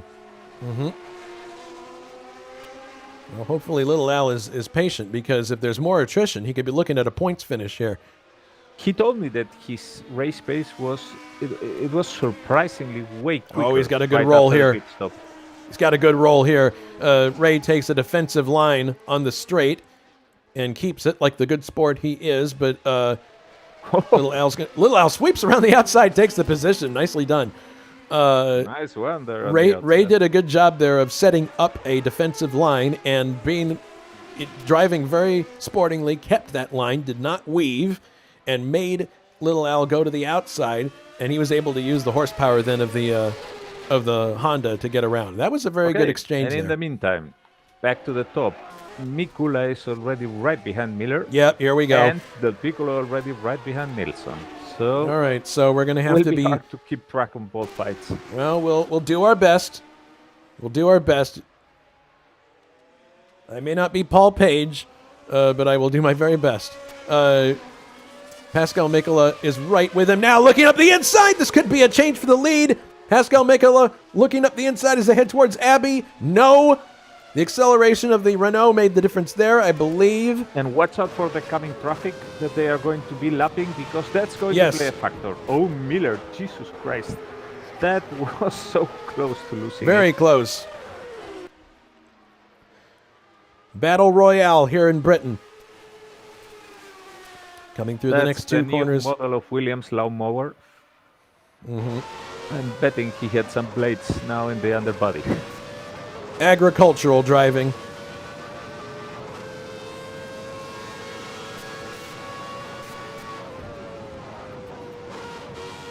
Heading through Cops again. Looks like Pascal's taking a little breather now.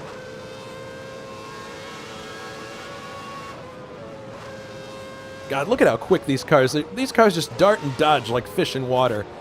It's beautiful.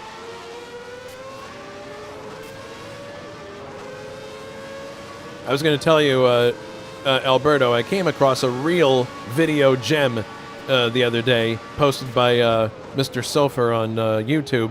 The 1981 Caesars Grand Prix at Las Vegas, which in itself is not that great of a race or a track, but guess who was calling the race? Paul Page. Paul Page, and for color was Roger Penske. That's right. You put the link there, and I still have to see that. And it's really good. It's so weird to hear them talking about F1. But I'm sure they did great. And remember, No, they Roger did. Penske was once a Formula One team owner. You know me. I love Page, but anyway, Miller holding his own here against Mikola.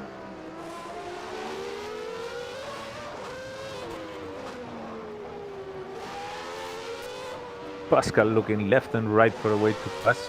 Not sure if he's trying to make Dave Oh, nervous he's or- looking up the inside now. He's getting close, but I don't think Miller is going to be impressed by that. No, he's not. It's really an unperturbed driving from Miller. I mean, you have to give kudos to that, how he's doing his own job without being unsettled by Pascal and Tix. This is exactly the kind of cool driving that I learned to expect from Miller when he and I drove a Rondo in the Castrol 1000. I would leave, I'd come back from my stint, and the car would be in pristine shape, and we'd be in a great spot. And I'm like, well, I should have known. And probably very worthy of Nigel Mansell, who was the real Oh, life yes. driver in this car. Pascal looks Someone up the that you would inside. not He's be going to able try to intimidate. outbrake. Dave Miller looks there. No, not quite. But Dave has got the purchase on the outside. Fantastic. He holds it. Amazing racing. There goes Pascal looking on the outside. Is he going to get the lead? Yes, he finally. Oh, no. Dave Miller is bobbled slightly. Oh, goodness. There was enough room, but There was room, but it was just the car broke loose on acceleration, I Yeah. believe. That's too bad. well, we'll see what happens now. Yeah, This we'll is see. Not over by any means. No, it is not. Meanwhile, Del Piccolo taking a little bit of a breather from Anders Nilsson there. We'll see what happens if he's able to reel him back in.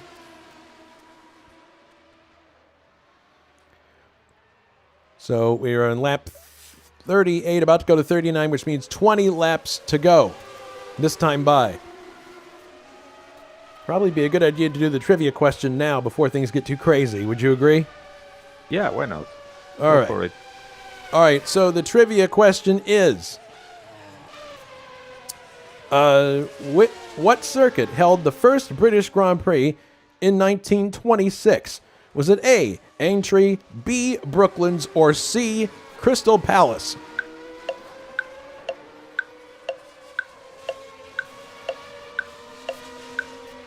I think that the obvious Hang on. answer that everybody could be thinking of because of it's such a well-known track is Brooklands, but I don't know. I'll just say Crystal Palace for the sake of saying something different. No. Sorry, the answer was Brooklands. Oh, damn. You had the right answer. I had it. It was so obvious. I know. Why did you do that? Well, because I thought it was one of those trap questions, you know? No, I don't do trap questions. I don't do trick. A bunch of people have said that to me. That's a trick question. I don't do trick questions. Okay, Those are I'll remember three. that for the next time. Those are 3 British tracks, and I even went to the trouble to put them A, B, and C. First Look letters. at that now. Anders Nilsson just got stuck behind traffic in the complex, and Gabriele is now very close to him. Yeah.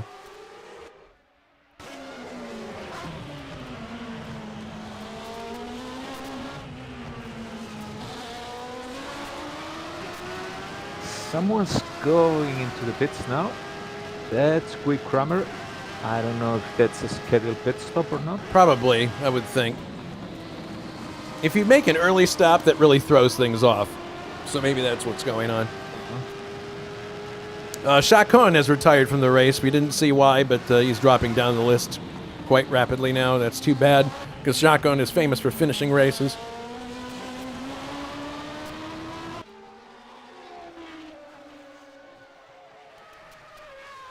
Yeah, the gap between Miller and Mikola is 3.8 seconds. So Miller's really going to have to get on his horse here if he wants to catch Mikkola. Otherwise, he's going to be hoping for Mikkola to make some kind of mistake. Not just that, but Anders Nilsson is actually not that far behind him.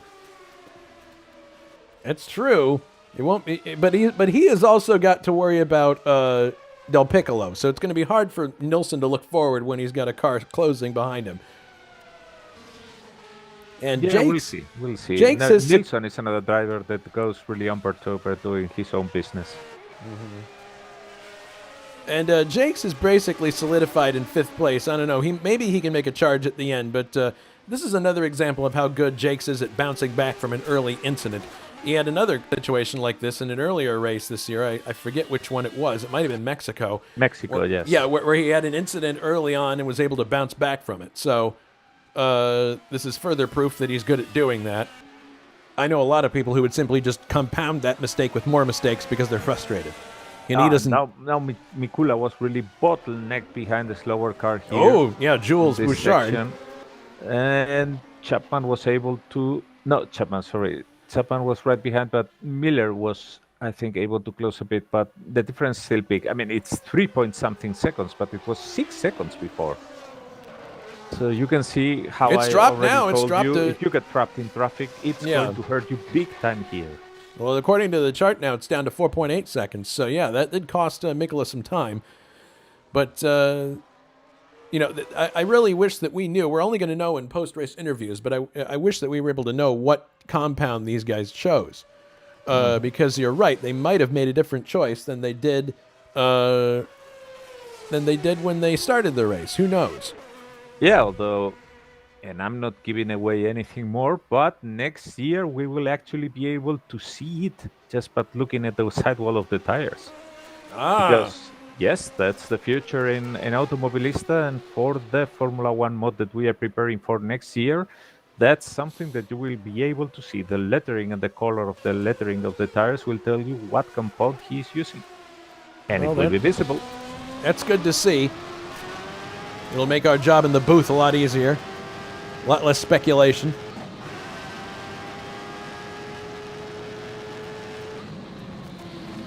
So we've moved on from alcoholic beverage discussion in the YouTube chat to food.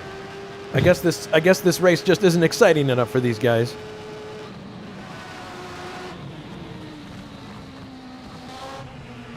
Well, it sure is for Anders, who is all the time driving there with the pressure of having Gabriele right behind him. I think he's handling it quite well. Uncomfortable things that you can do in real life. I don't know. I'm thinking we're going to see the Swedish flag on the 3rd step of the podium when this is done, because he's really doing a great job. I mean, this is the kind of form we expected from him when he switched over to the Minardi team earlier on. He started the series driving that terrible Ligier Lamborghini, and he hated it. And then when the opening came in the Minardi team, he jumped at the chance. And I remember at the time we said, wow, that's a really powerhouse duo, Nilsson and Janik. Unfortunately, Janik has had yet another engine failure on the start. This is the second one that he's had this year, the other one being at Monaco. So he's got to have a conversation with the engine people in the Minardi team. Make sure he gets the choice engine for next round.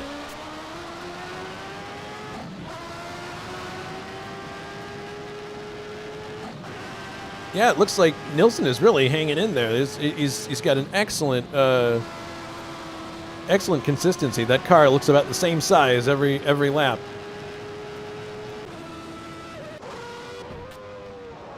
The gap is increasing now between Miller and Pascal. It's up to almost 6 seconds again.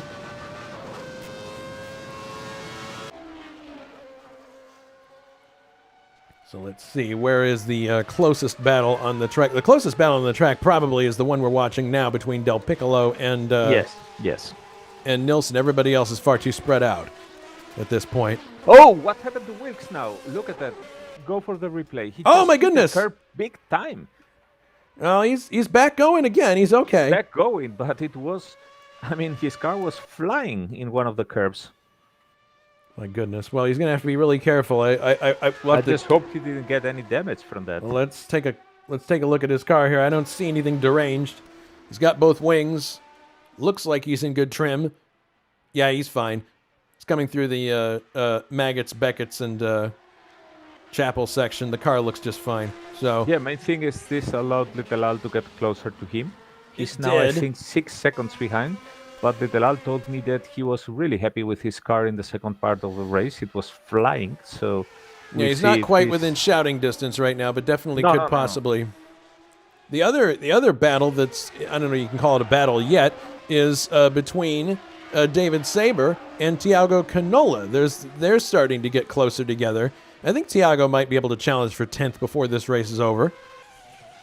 Could very well be. And on a side note, it is really nice to see a Scarlet Ferrari still in the race this late and maybe making it to the end. I know it's not a points-paying position, but it has been an abysmal year for Saber and Olsen, and to see one of the cars make it to the end, I think would be a really welcome thing. I think everybody would like to see that.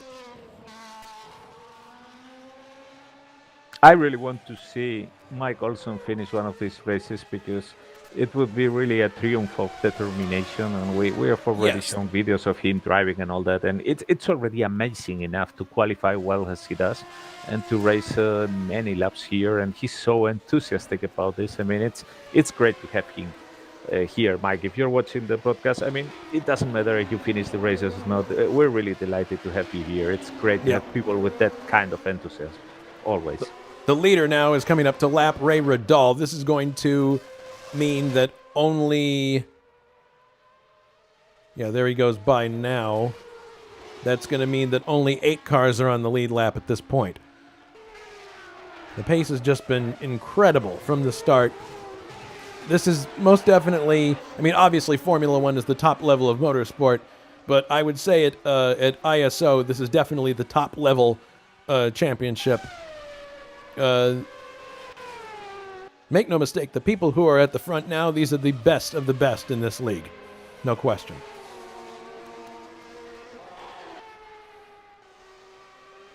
It's really, I think that Gabriele Del Piccolo is going to have today nightmares of a yellow and black car, because he's really... That he just can't quite reach out and touch.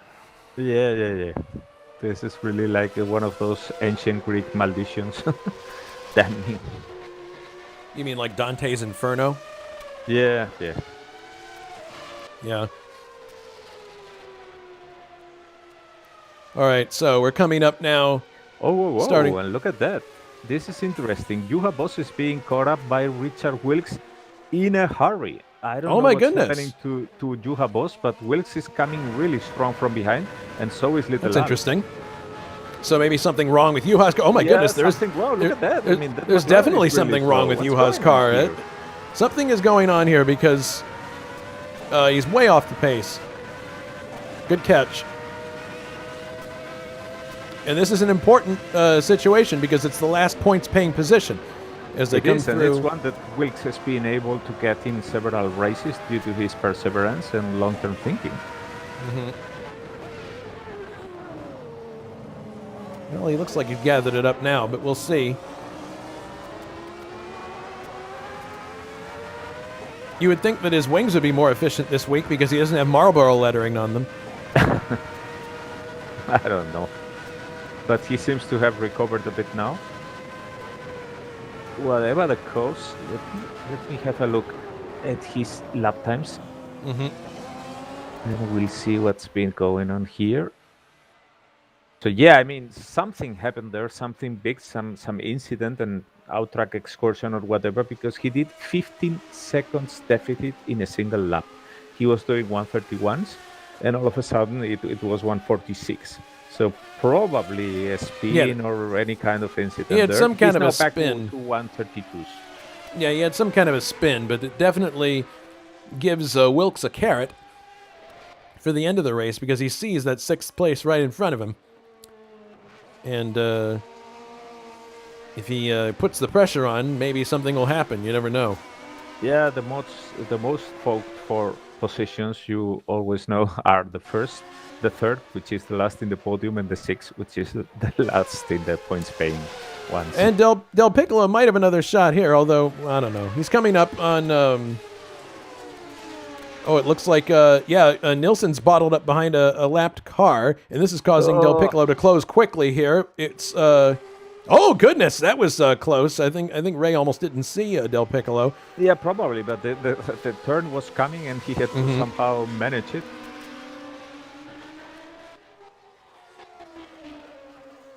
So in the end, it just hampered the Piccolo, who has been pushed backwards due to that. So Wilkes now on the attack with Juha Boss, because they are coming also to lap cars, and Juha is now bottled behind one of the Lotus. Yes. They are now coming out of the complex, but this is a tough position for Wilkes, because when you have such an inferior car compared to the one in front, even if you're driving quickly and if you know that you are doing things right and all that, look at Wilkes now trying to get the slipstream, the push there from Guy Kramer. But when you have such an inferior car, you have that, I don't know, that feeling that, like the Coyote and the Roadrunner, you know, the Coyote feeling that you're like all of a sudden stepping in the air and nothing below you. The Coyote movement. Well, we're about back to square one now after that, after overtaking Guy Kramer there. Yep. Although he's pulling on Juha quite well in the straight, believe it or not.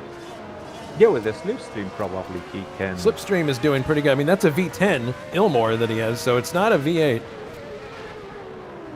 And they're coming up to Jonatan now, who I'm sure won't make too much trouble for them. Meanwhile, at the front, things are still Not the same. Yeah. 5, nearly 6 seconds between Dave Miller and Pascal. Anders with a rather comfortable cushion. Oh, look at Gabriele. this. Definitely closing. This and the presence yellow of flag now. There's a car. That's Jules Bouchard, I think. Yes, he yeah, has Jules spun in is the front straight. spun and and definitely quit. Wilkes now right behind Juha Boss. They are coming to a lap car. This is so now 16 Jonatan cars Acerclinth. still running now. Yeah. Yeah, right that's Jonatan. behind traffic now. Bottled in the stadium section. All right, this is an excellent opportunity here for Wilkes, although Jonatan slows right down. Yeah, you can slow down, but you cannot disappear. So at the end, someone's going to have problems with that. Into the slow section now. And Little Al is coming. I mean, he has Juha been seems to be getting struggling really with the close back to end of them that in car. the last laps. I think Juha's struggling with the back of his car a little bit. Yeah. So Little Al is now only 2.8 seconds behind these two. Wow. So a McLaren sandwich is on the order slip. One And I McLaren think that sandwich Wilkes coming right up. Wilkes has more pace, but he's being hampered a bit by Juha. Whether it's the tires or whatever, I don't know, but Juha's not in the same form he was in the previous stint. Yeah, you can see Little Al coming there. He's also dispensed with the Kalani. Yeah, Wilkes definitely has got the legs to get around Juha. It's just a matter of the right opportunity presenting itself. Oh, and we have a Benetton off at the right before Woodcote. Is that Hackman? It looks like it.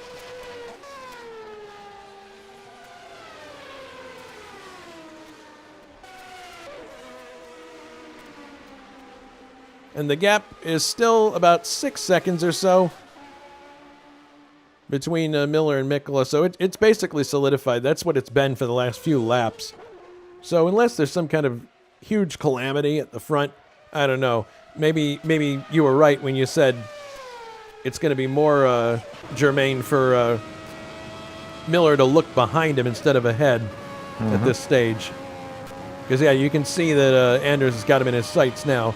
And for that matter, Del Piccolo. I mean, the gaps are almost like equidistant right now between these cars. Like if I have a look here down the long straight, you can see here are the cars coming towards you into Stowe. And you can see how equal the spacing is between second third, and fourth right now. Very nice symmetry of those cars. And then here comes, I believe that is Ray Riddall, who is in 9th place. Next car coming up is a Benetton. So those are both lapped cars. Long time now between 4th place Del Piccolo, and we're still waiting for David Jakes. My goodness.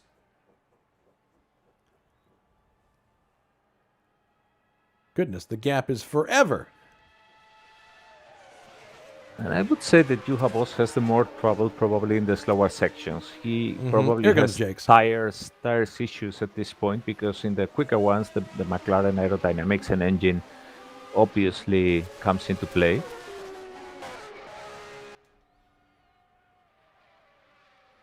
But Little Al is coming from behind, and he's nearly 0.6 of a second, 0.7 quicker than the cars in front. He is. We have less than 10 laps to go now in the British Grand Prix. Mikkola leads, Miller is second, Nilsson third, Del Piccolo fourth, David Jakes in fifth, Juha Boss sixth, Richard Wilkes in seventh, the car you're riding with, Little Al, is in eighth, ninth is Ray Riddall, and 10th is David Saber, 11th is Tiago Canola, 12th Adam Hackman, 13th who, by David the Young. way, is fighting it out with David Saber right now for the 10th position.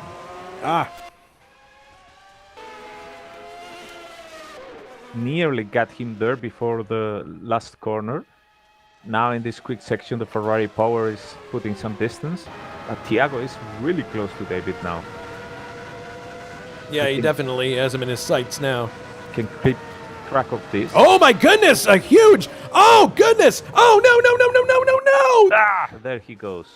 Tiago didn't judge the closure rate of the Ferrari there in the slow section. He was very lucky to keep all of his wings. Hopefully he doesn't have any suspension damage, but my goodness, I think that we almost saw an incident like that earlier when someone was following David. And now they Tiago was the hunter, he is the hunted now, because Yes. Hackman is trying to remove Hackman. to take the position for him. Yeah, but we saw that happen earlier in the race. It was like a really shocking... Oh, no. Hackman goes on the grass. Oh, goodness. I'm glad he didn't hit Canola, but still going. But goodness, a couple of strange instances of off-course work in one lap here. So that gives a reprieve to... oh, my goodness. But here comes... well, this is not a pass for position. This is Jakes lapping Hackman. Oh, and there's a one car going off the track there. I believe that's Christoph. Or no, wait, that's Junt. Christoph Lichtenstein is retired, so I believe. So yeah, that's Junt just ahead. He was in 13th place, but he had a slight bobble. Well, that gave David a much-needed break. I mean, but yeah, closure rates are really hard to judge between drivers.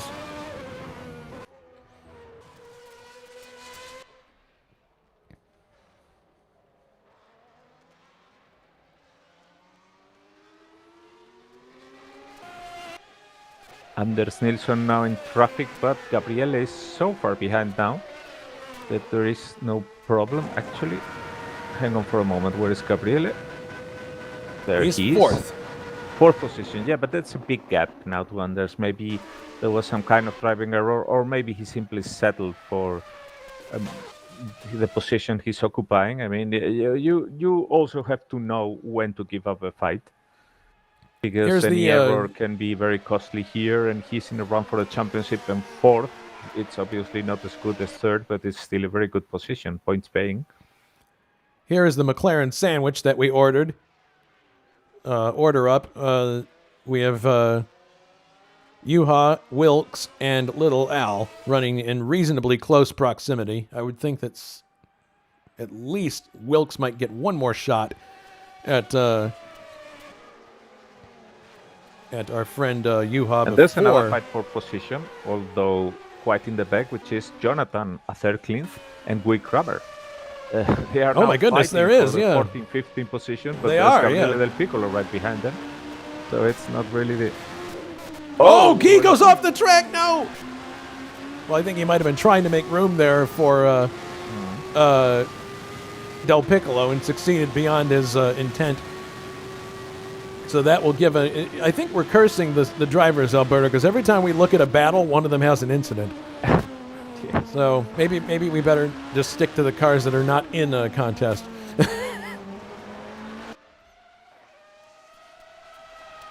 Wilkes now, less than 1 second to Juha Boss. 0.5. What happened here to Juha Boss? Well, might have had another bobble, but coming down the hangar straight now. We'll see if he can pull him in any further. 6 laps to go now. 6. And this is really, really something tempting for Richard Wilkes, because having that wounded McLaren in front of him, that's a big motivation, I think. Yeah, I think that it must be somehow a wrong decision with the tires or whatever, but Juha is really suffering a lot here.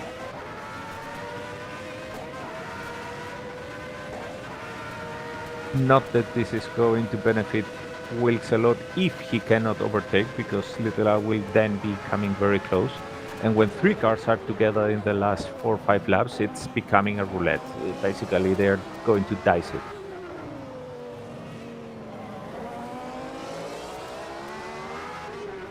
Coming through the last few corners now. Yes, Little Al is now only 1 second behind and coming close. That bottleneck that Juha is creating there is going to hurt also Wilkes. We'll see the what sandwich is flattening. Yeah, because Wilkes has the pace to get there, but probably not the legs to overtake that powerful McLaren in front. However, with Little Al behind, it can be the opposite situation. He might not have the legs to get there, but he has the engine to overtake if he is there. Yeah. Look at that. I mean, he's already there. Oh, no. Ooh. Nearly lost it there.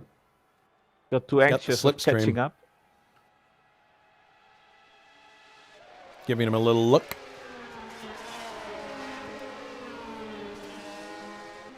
The House of Leighton.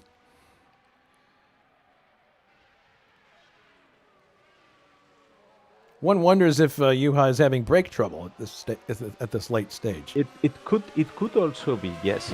Sabre is also right now behind Canola, trying to recover his 10th position. Yeah, he's getting there. But the hot battles right here, Wilkes and Boss. Oh, Boss runs onto the dirt just a little bit, loses some momentum, and now Wilkes is right there, and Little Al's not far behind. This is excellent. Yeah, my goodness, all 3 of them in the same shot now.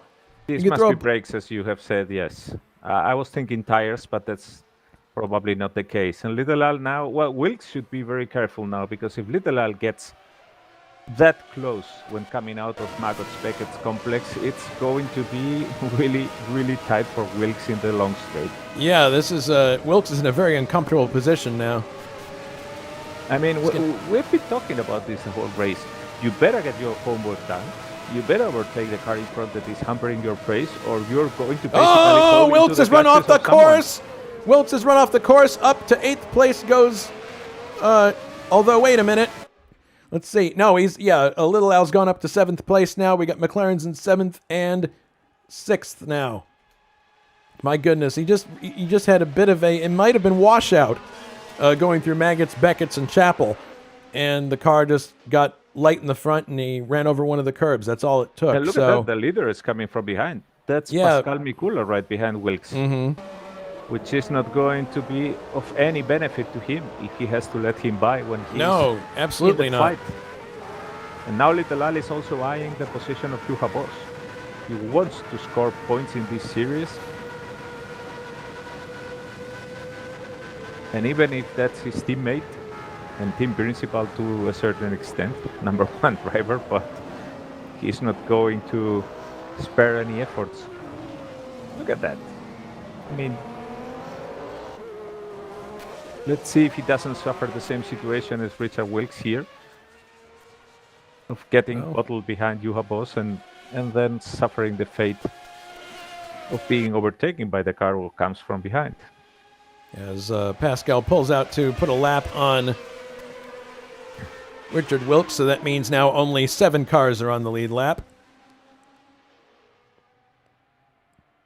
Further indication of the pace in this race. Juha slows dramatically in Maggots and Beckett's. I think that's what caught out Richard Wilkes in the previous, maybe. Previous lap.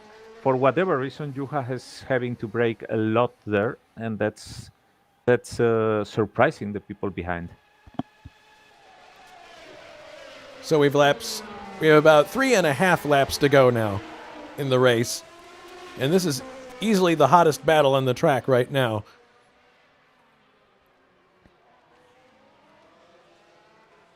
So I think it's safe to say that one of these McLarens will finish 6th. The question is, which one?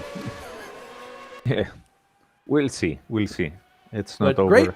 Great drive by Little Al regardless. I know he doesn't have as much time to practice in these cars as he'd like, but this is a... No, I tell you, he's busy as hell with homework and all that, because that school over the internet, it's even more tolling than the school when they are... Well, I can speak from experience where that's concerned. There are benefits, but there are also challenges with remote learning, no question. He's now right with Juha, so he now knows where Juha's Achilles heel is. He knows that his weak spot is Maggots Beckett's Chapel, so he's got to prepare for that. Hopefully, he has that in the back of his head, so he'll adjust for the closure rate, although he's right with him now. This is where it could get very dangerous if suddenly Juha slows. Yeah, the problem is that it's not an overtaking spot. I mean, you can that be very is the close problem. there, but it's not You're right. an overtaking one. And now, here comes the leader by to lap. And this is where, if you time it just right, you could sneak by and pull that little trick, which is one of my favorites. But, and little Al runs up. Oh, goodness. No. Little Al, stop. All right, well, that was because he opened the trajectory to let Pascal by. And see, we have already mentioned that for Richard Wilkes, he's a very clever driver. He was just hugging there behind Pascal. Yes, waiting for that. Yes.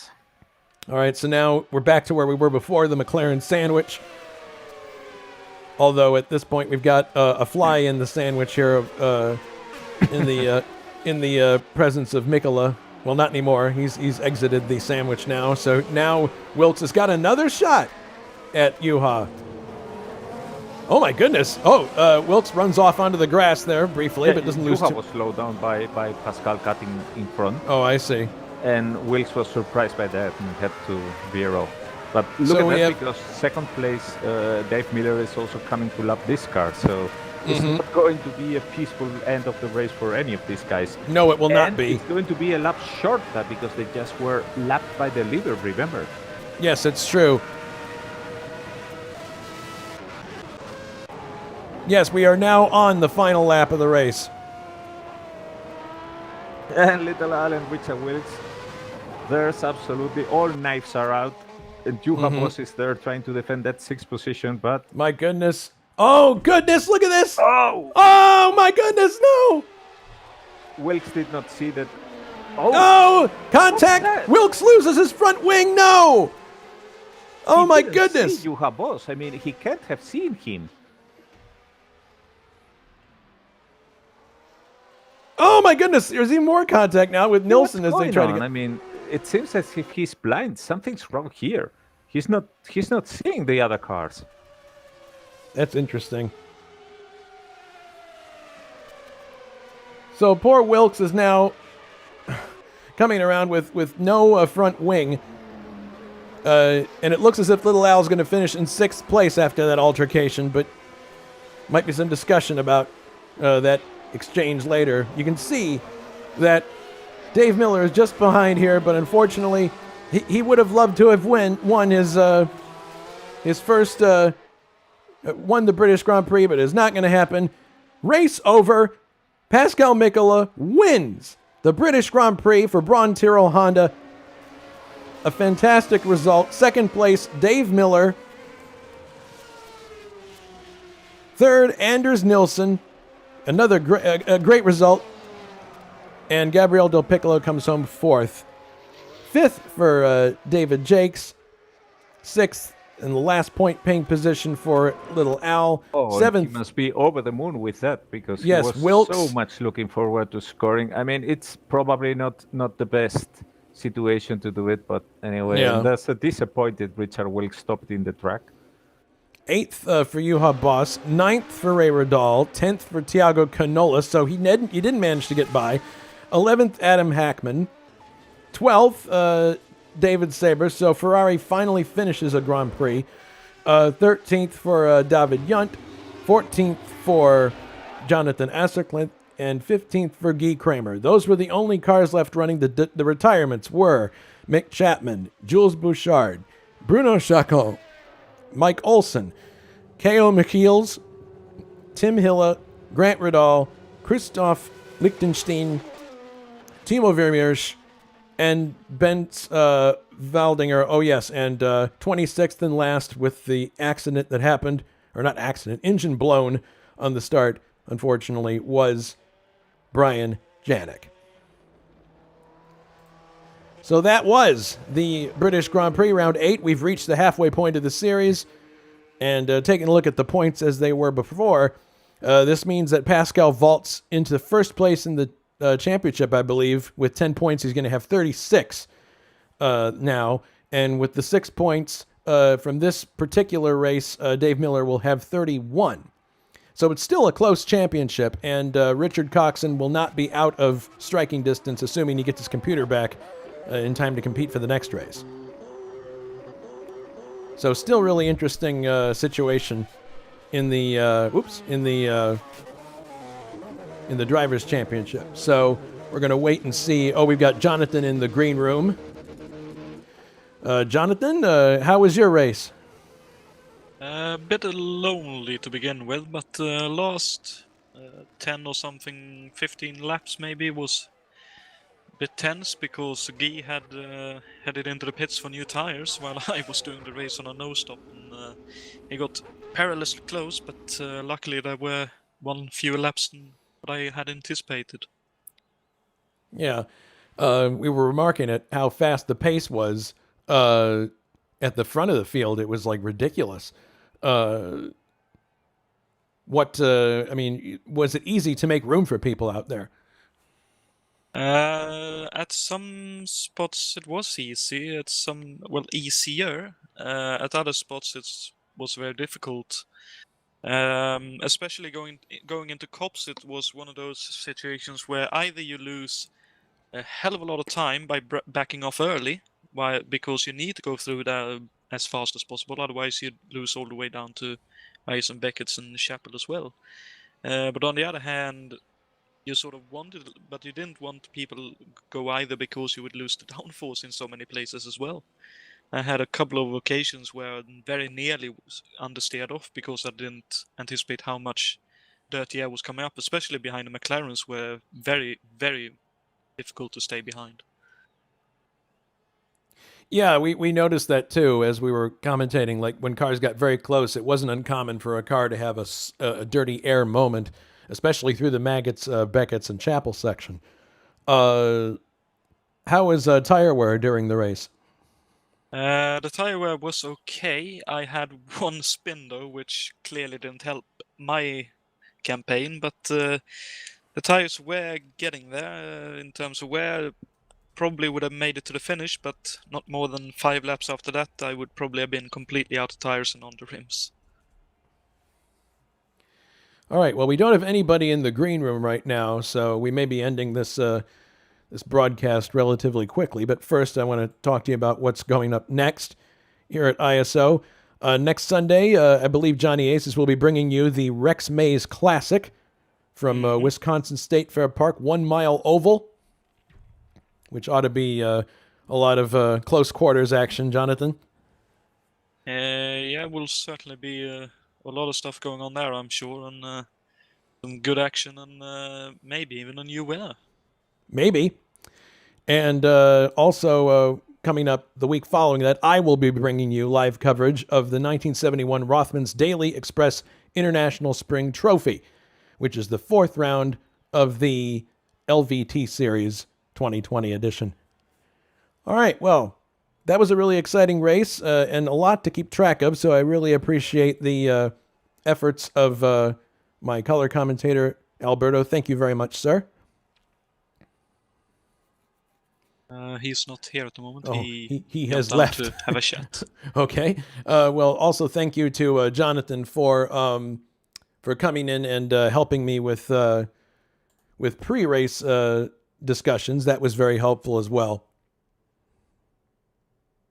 Yeah, you're very much welcome, and I hope you all watching enjoyed that show that we tried to put on, and big congrats to everyone who finished. That was a very tiresome race.